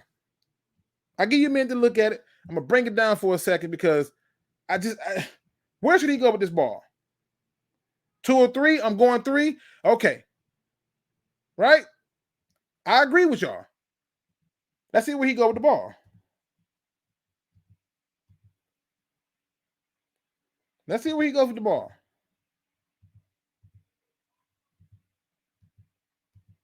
And mind you, he never really looks right. Huh. But because there's pressure, right? This matters to people. Some people in this world need every number to hold on to. I'm looking at football. Even Kurt Warner is showing like, look, this is a missed opportunity. And he's still staring down the right. Still standing down. Look where he goes for the ball.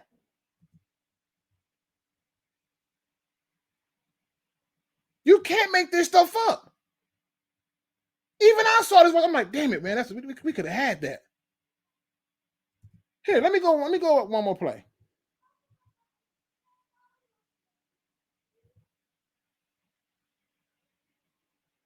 Now, this play right here is even intriguing. What he's trying to say here is he's saying that Montgomery, because you're looking up right here. This right here is Penei Sewell. I think this is Dan Skipper. He's saying that Montgomery needs to chip Bosa.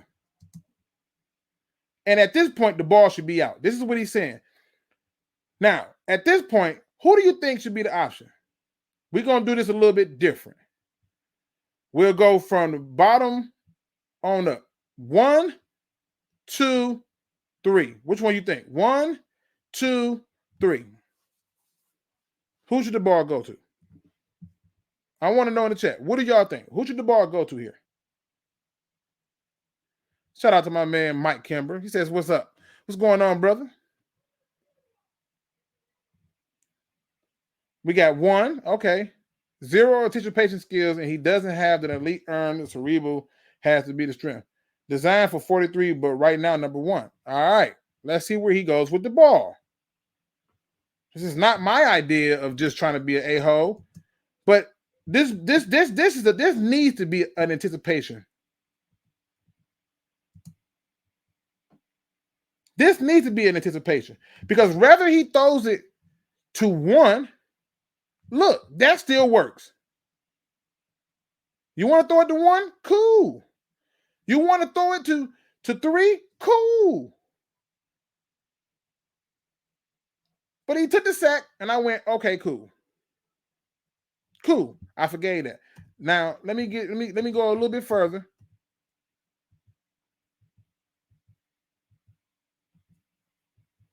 Let me see.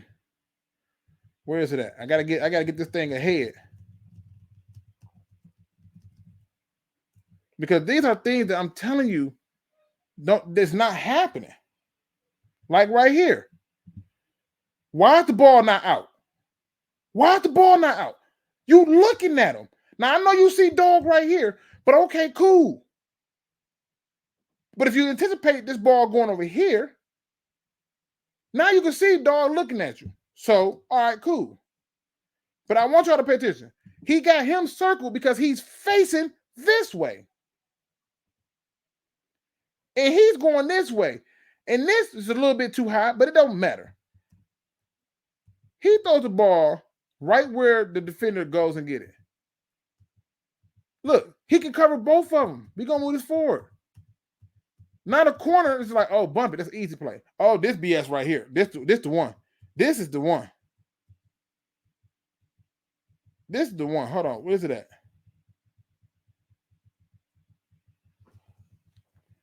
All right. We're going to move this a little bit forward.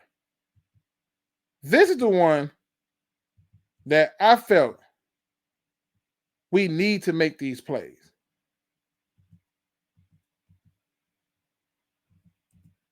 All right, here we go.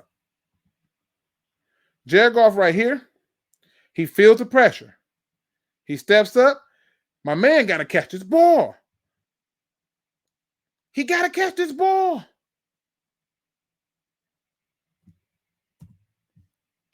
But even when he steps up, I want y'all to see this.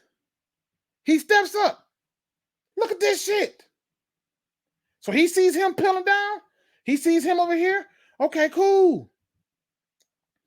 He got to catch the ball. Now, I got to come off of this because, they'll shut me down for doing this on YouTube. So let me take this off for a second.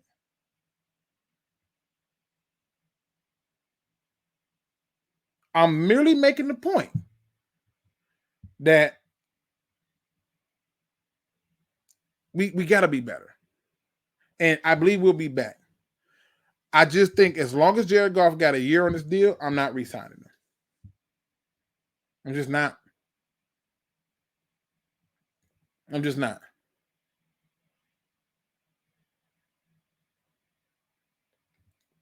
You know, I'm just not. Let me see. He says the players also has to be good. It doesn't all fall on the OC. You can have a great OC and a bad quarterback. I believe that. I don't disagree with you, KMG King. That's not like something crazy. If I ran a team, we'd have won a Super Bowl already. Because everybody I would have picked, we would have had dogs. Everybody, I mean, not everybody, but there were some people I wanted that we didn't get. But a lot of people that I wanted, and I'm talking about going back through the years, if we got them, I'd have been good. I was happy about certain things. Like, again, I'm the same person who wanted to move on from Calvin Johnson because I figured we can get a king's ransom and keep Sue. But, you know, whatever. Right? Now I can only show so much of the video because they're gonna snatch the brother down. I don't need them to do that to me. But that was 4th and 2 where he didn't catch that ball. Now we can look at some other plays. And this one right here is the one that this play really pissed me off. All right. This is gonna be my last play to show for this one, and then I'll get into some of y'all questions. That's how I do it. All right, here we go, good people. All right. Y'all probably don't remember this play, but this is a huge drop at a huge time. And I saw the drop, and I'm like, all right, cool. Look at this pocket. Look at what this linebacker, this Fred Warner, he's coming down here. Right? Look at where Jared Goff throws the ball, right? Fred Warner has literally reacted to the underneath guy. Look where Jared Goff throws the ball, and look what Fred Warner does. I want y'all to see this now. This is going to Laporta. Let me get past this, move this up a little bit. He's literally, at this point, look at this. Look how big. Come on, bro. Come on. This is perfect. This is what you want. Come on. And I'm gonna be the first one to tell you when the ball hits your hands, you gotta hold on to it. But damn it, could you do some things to make this better? Sure. So the pressure coming off from my man Sewell right here, right? And you see it. Look at this. I cannot make this up. I cannot. And you see what he did? You see what he did? When he threw it, he did it in a way that led him into the hit. Look at this. He literally, this is where I get excited as a linebacker seeing this kind of stuff. This is where I get to knock the block off you and have you talk about your quarterback afterwards. And that's what happened. Greenlaw comes up because you threw him into the damn tackle. You threw him into the tackle. You didn't have to. You had real estate and a clean pocket. Put the ball right there. There's nobody gonna get it. Man, stop. No, I'm not. Listen, at the end of the day,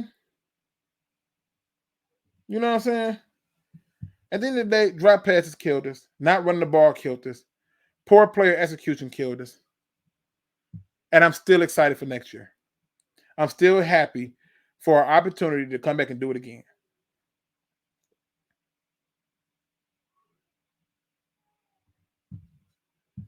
Luke, stop. We would not have won a Super Bowl if you was the GM. Shit. You may not have confidence in yourself, but I'm telling you, I'd have had some dogs on this team. I wanted Kyle Hamilton. I wanted Isaiah Simmons. I wanted to keep Ndamukong Suh and trade Johnson. I wanted to start Swift over Williams. I wanted to not have these even splits of rushing the ball.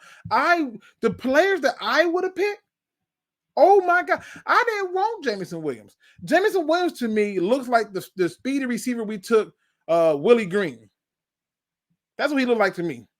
Make a few plays here and there, but okay.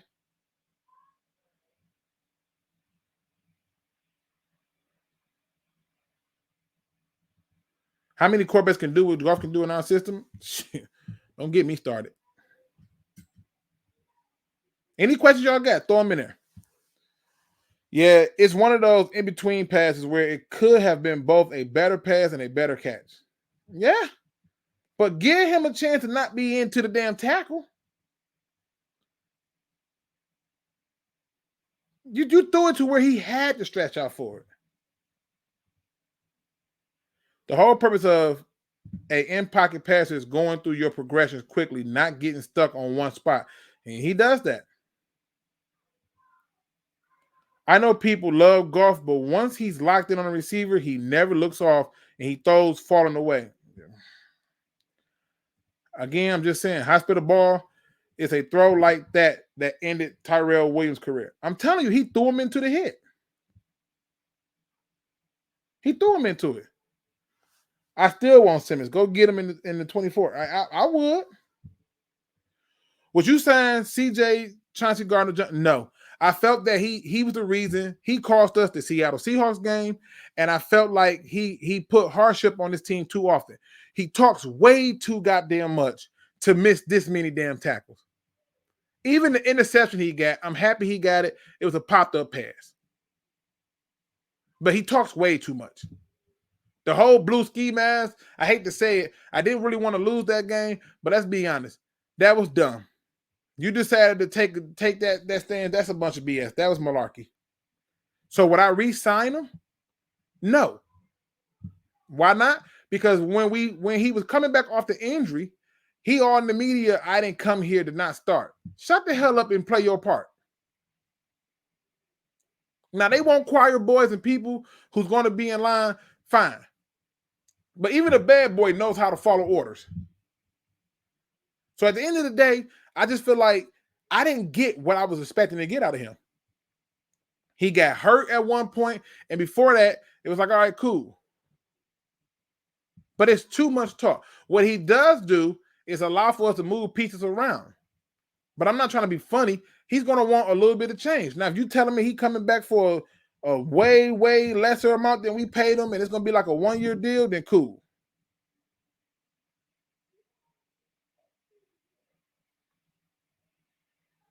Cool.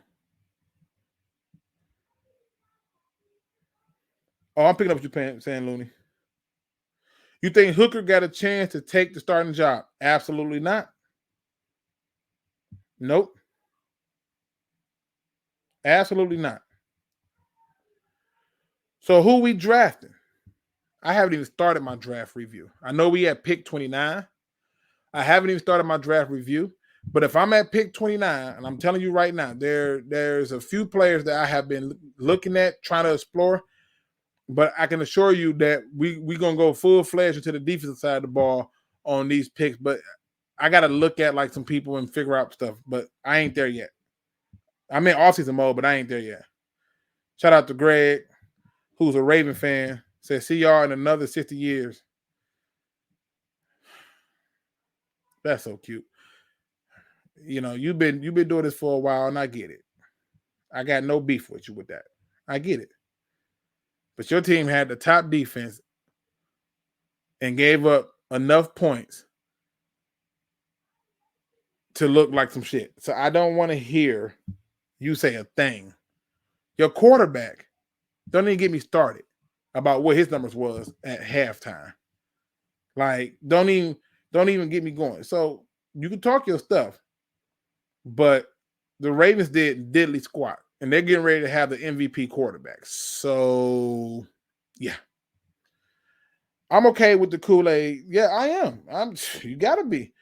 What 4 positions in the first 3 rounds? O-line, D-tackle, cornerback, D-end. This is just me, and y'all not going to like it. The first pick should be a guard. Look, you said you wanted better players and better defensive players and stuff, blah, blah, blah. Yeah, you got to sign Jonah Jackson, and you got to get a guard. And I think there are not a lot of top guards in this draft. So if you're going to get you a guard, get the best one. Get the best one. Because ain't nobody finna draft no guard there. Second round, they're going to go crazy on a guard. Crazy. Get you the guard. Now, in the second round, you're going to do what you always did. You're going to go to your defense. Right? But I got to look at certain people and figure out what's the deal on certain things. And I'll be having a more clear picture. But if it was me drafting, I would go guard. I would go DN or cornerback, whatever is the best player available at that point. Then I would go DN, D tackle. See, y'all got to remember, we traded up and gave up draft capital to take Broderick Martin. He going to need to play at some point. Either Goff plays this year out or we trade him. That's how I see it. I'm just, I would let CJ walk and use that money to re-sign the Sun God. Well, that's what I'm saying. You gotta re-sign a few people with that money. So this is why another reason why I don't want Goff to get the contract. Kool-Aid in the first, I'll take it. Niners, I ain't mad at you, brother. Shout out to you. I want to move up I do not want him. Nope. I am not impressed with him. And if he falls down there to us and you still feel like you want to take him, fine. I'm just not impressed with him. I'm gonna go back and watch some more tape. I watched him live and I was like, yeah, not impressed.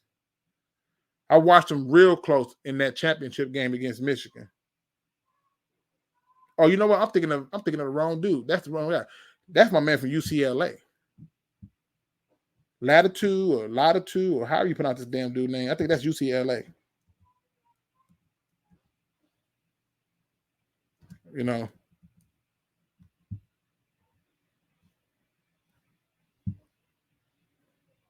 So, yeah, but I'm not impressed with him. And I think he's coming off an injury, if I'm not mistaken, too. I'm cool with CJ walking. Yep, me too. We got 7 picks as of right now. Most of those picks need to be defense. We need to get quality free agents, too. You can still draft these people, but find some quality free agents, though. Seriously. You only need like 1 or 2. Reynolds dropped those passes finally will have us adding a number 1 receiver. Get them out of here. They thought they got a number 1 receiver. Yeah. Majority of the picks are going to be defense. Cool.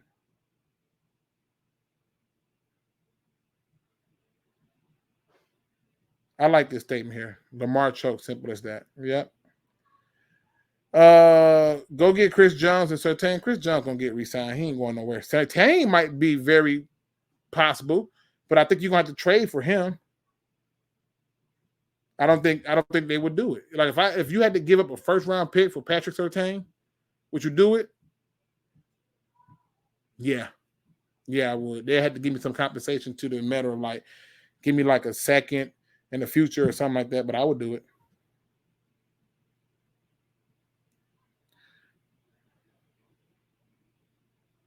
Let's see.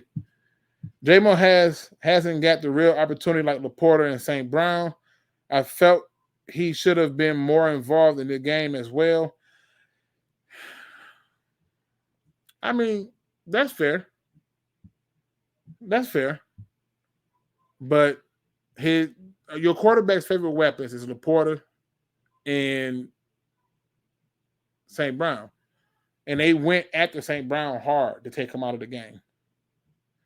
What do you think of Cooper DeJean? Cooper DeJean? Who? That name don't even ring a bell. Cooper DeJean? That name doesn't even ring a bell for me. I'm sorry. I'll look him up, though. Iowa? Who numbers this? The cornerback. I'll watch his tape, but I don't remember him. That name did not ring a bell on me. So I have no opinion on him right now because it doesn't ring a bell. You wouldn't pick up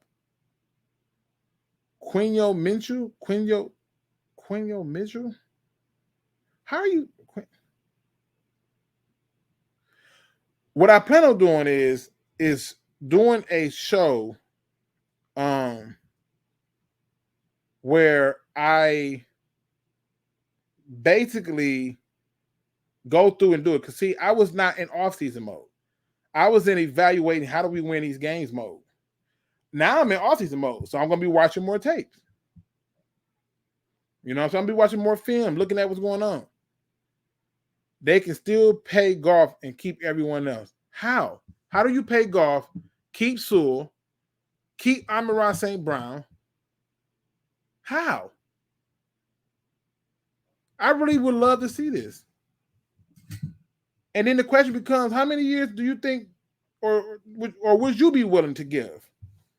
Like, how many years would you be willing to give them? I don't, I'm not saying that you're wrong, but I would be impressed if he can keep everybody in and do that. So just saying, if Holmes want to cash out on any offensive player, I hope he essentially go all defense in the draft and gets all pro caliber players.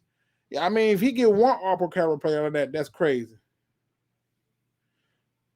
Latu, that's my boy, opposite of Hutch. I'm just not that impressed with him. From what I remember watching him live. Everyone talking about all this money we got, but they don't realize we only got 31 guys on the roster. Not to mention they signed like a bunch of people to future contracts. And then you got to figure out who do you want to bring back that's a free agent. You got to still figure out, are you bringing back Jonah Jackson? I would. It'd have been nice to have him out there. But I would. James Houston, I would bring him back. But he's probably going to walk because he ain't getting his shine on here. So, okay. But the list is not big for me to be like, I'm bringing all these people back. Would you give Goff a 3-year extension, but you trade him after the first year of the extension? We would definitely know by then. Oh, I like how you think it. So you out of the box, John. You out of the box. I like that. So you saying give him the 3-year extension, but set it up in such a way it leaves us the option to trade him. So when a person want to trade for him, they still got 2 years on their contract to trade him. Unfortunately, I think that the Lions are so sold on Jared Goff that they're not going to move on from him. He's your quarterback. The only thing you can hope for, and this is very unfortunate in my opinion, is that Jared Goff gets hurt, Hendon Hooker comes in, or whoever they go out and add beyond Hendon Hooker comes in, they ball out and make it hard for him to come back in. But they're not going to give up on Jared Goff. That's our quarterback. That's just the way it is. I would rather draft a cornerback and sign a DN, maybe someone like Daniel Hunter. I don't think Hunter is going to leave. I think he's going to get his money from them because they're going to move on from Kirk Cousins and they're going to pay their defense. Plus, we'll get some draft picks for him. That's what I'm saying. I like the idea of how you're thinking. What do we do at kicker? Pray we find one. Like, just is what it is. Cooper DeJean. Yeah, I haven't gotten that far in terms of anything. Don't be surprised if Green from our practice squad doesn't take a big jump next year. I'm just saying. Trade deadline coming. Your big trade was Donovan Peoples-Jones. He was killing them out there. Just saying. Luke be having problems with names because of the catch-up. Juan says, wow, I'm late. I'll rewind, shaking my head. Appreciate it. You're slow wanting to start an unknown quarterback over a proven one. So who's slow? Huh? What are y'all talking about? So here's my attitude. All right? Here's my attitude. If you look at the Houston Texans, they started an unknown quarterback over somebody, and it worked out well for them. Look at the 49ers. Brock Purdy was an unknown quarterback, and it worked out well for them. And they started him over there. And that's after they drafted Trey Lance. Right? You go through the league, and you start to see, like, a lot of these teams, if you have the pieces already in place, starting an unknown quarterback is not a death sentence. It's not. But a lot of teams do it. The thing that I'm looking at is that quarterback that's unknown had a year to sit and learn everything, but he's going to have more mobility. He's going to have a bigger arm to get down there. I just don't know how people don't realize this man accounted for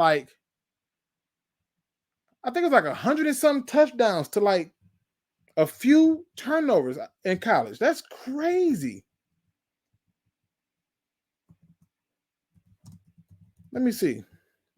I gotta go and look it up now because I forget. I think it was like 100. It was 100-something touchdowns. Let me see. I'll tell you exactly what it was. Hendon Hooker accounted. If you take his 80 passing touchdowns through his whole entire college career, I get it. It's college. It is absolutely different. You know what I'm saying? Like, I get it. I 100% get it. I know somebody gonna be like, but that's college, Luke. That's not the same thing. I get it. But if you take his 80 passing touchdowns to his 25 rushing touchdowns, that's 105 total touchdowns. Now, in terms of the turnovers and all that stuff, he had 12 interceptions, right? Like, I really want people to understand this. He had 12 interceptions. He had how many fumbles was this? I mean, God, he had, listen to this, he had 12 interceptions. And according to this, he had 2 fumbles. So 105 touchdowns to 14 turnovers. Just saying. Now we talking. Sign free agent Christian. If Wilkins hit the goddamn market, run to him. Run to him. I don't know if he's gonna do it for real, but if Wilkins hits the market, you run. You go get him. I'm just saying, if he hit the market. I'm feeling good, Boom. Let me see. I'm gonna hit on a few more, and I'm out of here. Oh, that comment is for somebody in the chat, not you. Oh, I was like, wait a minute, what do I miss? Teams starting unknown quarterbacks when they don't have one. We do that. That's different. No, no, that's not true. That's not true. That is absolutely not true. They've done it. Teams have done it many times. Started unknown quarterbacks and seeing what they got. It's been happening many times. Hooker made good decisions in progression when he played. I thought so too. My thinking is I will go after a veteran cornerback, draft an edge, pick up a D tackle, and make sure I draft a center guard for Frank. He's retiring after this season or next. Yeah, it's probably going to be that way. Again, these are just my thoughts on the game. This is how I viewed it. Again, I don't hate Jared Goff. I don't despise Jared Goff or anything like that. I just simply wanted to point out that some things are a little bit different. And that is a good point. Mahomes came from a gimmicky offense, and Alex Smith was a first overall pick on his second team, and they moved on from him. I'm just saying, it's been done. Shoot, I remember Tom Brady's story. It's literally the same thing. Guy get hurt, they did it. They moved the Packers, moved on from Aaron Rodgers for Jordan Love. It's working out just fine. But because Jordan Love got to sit and learn and see things, and he got a little playing time, it works. So I'm just saying, I get it. Let me get a few more questions. I'm out here. Do you think next year Ben Johnson will learn how to put his foot on the neck and finish the game? This is why I get upset when we don't blow out teams we should blow out or run the score up on them. I think next year he has to. It needs to be a full-fledged revenge tour. The question is, I don't know if he will.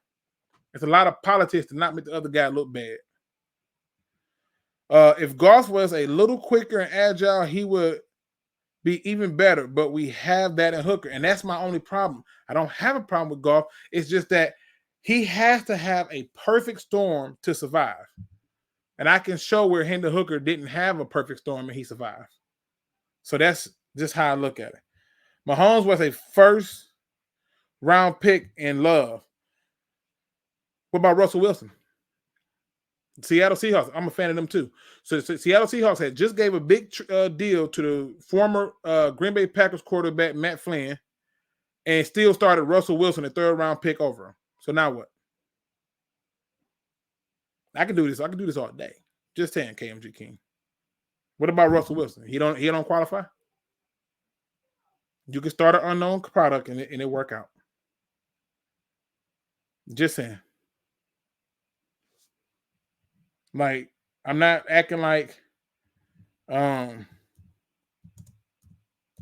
not acting like what you're saying is crazy. I'm just saying we got there because we have talent on the offensive side of the ball. The defense is still lacking, right? It's just a matter of getting somebody that you can plug and play. And I'm cool with that.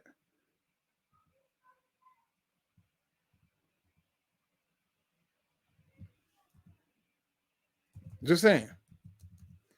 Any other questions before I get up out of here, man? Because I know my kid's going to be like, when we playing? Flynn was not a proven quarterback. He got that contract off of one game against us. No, you said name a person who started over a proven quarterback. So proven quarterback, meaning that they've played in this league and seen things. Flynn had some games. And yes, he got that contract off of us, if you want to say that, but he had some other games. The point I'm trying to make is he signed that huge contract, was more of a proven thing because you knew what you was getting out of him. You didn't know what you was getting out of Russell Wilson until you gave Russell Wilson a chance, and then you saw what you got out of him. Franchise tag golfer, no, he got another year on this deal.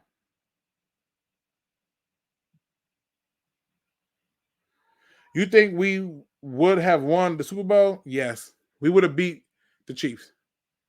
The problem with the Chiefs is they don't run the ball. They would have been one-dimensional, and that would have played into our favor. And if you take away Kelsey, they dead in the water.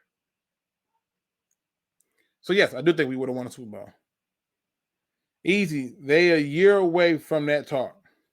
I'm talking about starting quarterbacks, not 2 and 3 string quarterbacks. Flynn was the starting quarterback. I'm a Seahawks fan. I'm telling you, I know that history. He was the starting quarterback until Russell Wilson took over. Russell Wilson took the spot from him. Alex Smith was the starting quarterback until Mahomes is like, yeah, enough of that. Alex Smith was the starting quarterback for a lot of teams. You can go through a lot of teams that's done this.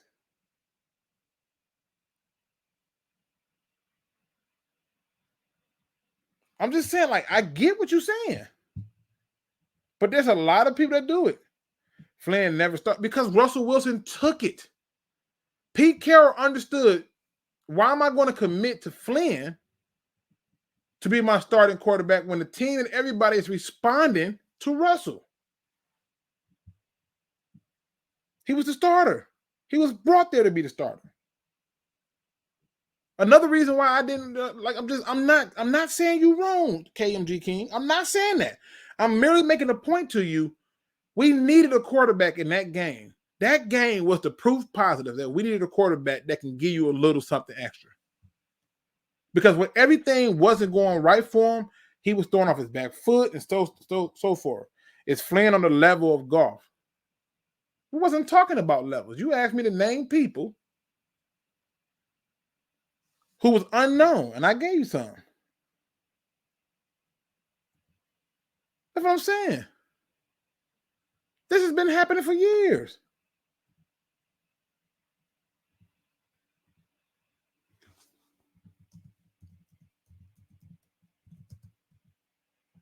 You bring up Tom Brady, nobody wants to bring that. Oh, that guy got hurt. Yeah, I know he got hurt, but he was healthy. Kurt Warner, unknown product, took over for Trent Green. Trent Green got healthy. They left him on the bench. You just go through the history.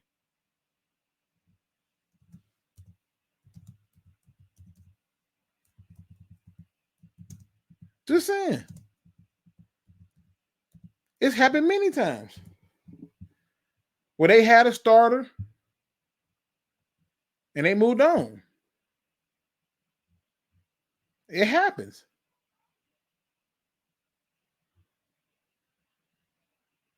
But you don't know what you got until you let them play.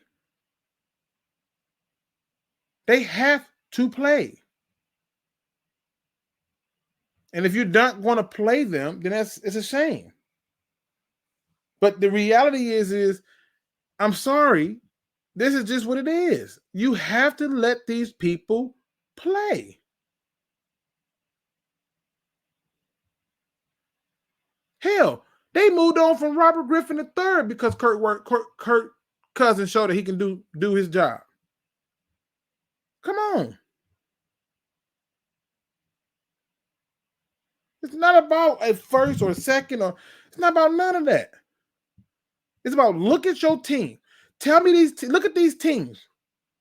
Tell me that the offense does not have enough that I can plug a quarterback. You want to play quarterback for the Lions? Because I believe you can do it. Who takes a friendly deal to keep this team together? Nobody. Not a single person. That's why he keeps getting these low-end people. It's not just skill, it's the contract that's the problem. Do you think we will have 40 plus million dropped off in production going from Goff to Hooker? I don't. Me neither. And he's gonna get more than 50 million. He's gonna get 50 or more. That's my prediction. Everybody kept talking at 45, but we're gonna find out soon. Hooker will eventually take Goff's spot, and I believe he will elevate our offense better, especially with the run option. It's gonna change everything. Because he's gonna sit in the pocket and throw it. It's just gonna be a little bit of a difference. Let me see, make sure I got everybody. Pay Hooker his $1 million and build the team. That's what I would do. That's what I would do. All right. And this is the thing right here. If Brad Holmes is who everybody think he is, y'all would do the same thing. Let me get into my final thought, people. I just had to get that out. My plan is to go live tomorrow. I'm just hoping that the missus that's not getting, this pregnancy kicking her ass. I'm just gonna tell you the truth. It's really beating her ass. So, but yeah, y'all know me. I like to do a final thought because I feel like this is one of them seasons where a lot of fans, there's a lot of Walmart fans who came out and lost their mind.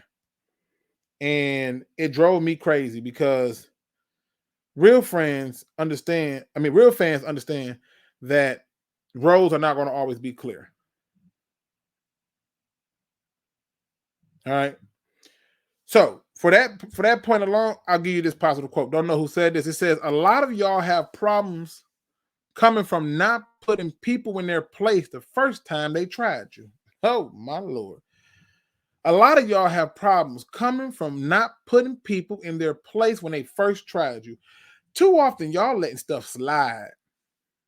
You're chalking it up with excuses, trying to find ways to make people who they are not. If they were who you thought they were, if they were exactly who you believe they were, then they would be okay with you criticizing them. They would be okay with you checking off on them. But they keep trying you because you allow yourself to be used.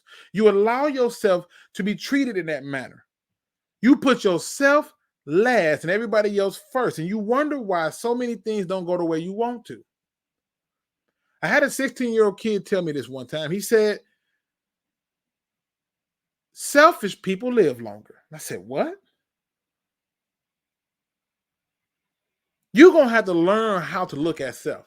You're going to have to learn to be about self. You're going to have to learn not to let people use you and walk all over you. You're going to have to learn how to get people together when they don't seem to understand it.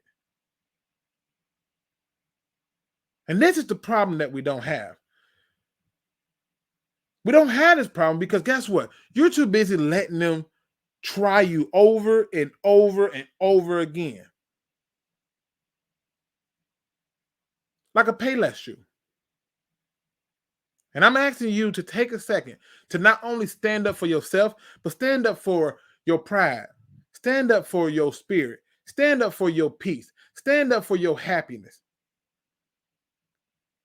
I'm asking you to take one step further and let those who do not appreciate you, who do not know what they have in you as a friend, a brother, a sister, a cousin, a mother, a father, a husband, a wife, whatever it is, I'm asking you to tell those people that this is the time where enough is enough, and I'll be there for you in love and prayer, but I'm going to protect my peace at all costs. That's today's positive word. And with that being said, ladies and gentlemen, hit that like, subscribe, notification bell, and as always, don't be no chump. Please do your research. I agree with you, Gino. Golf is a product of the Detroit system.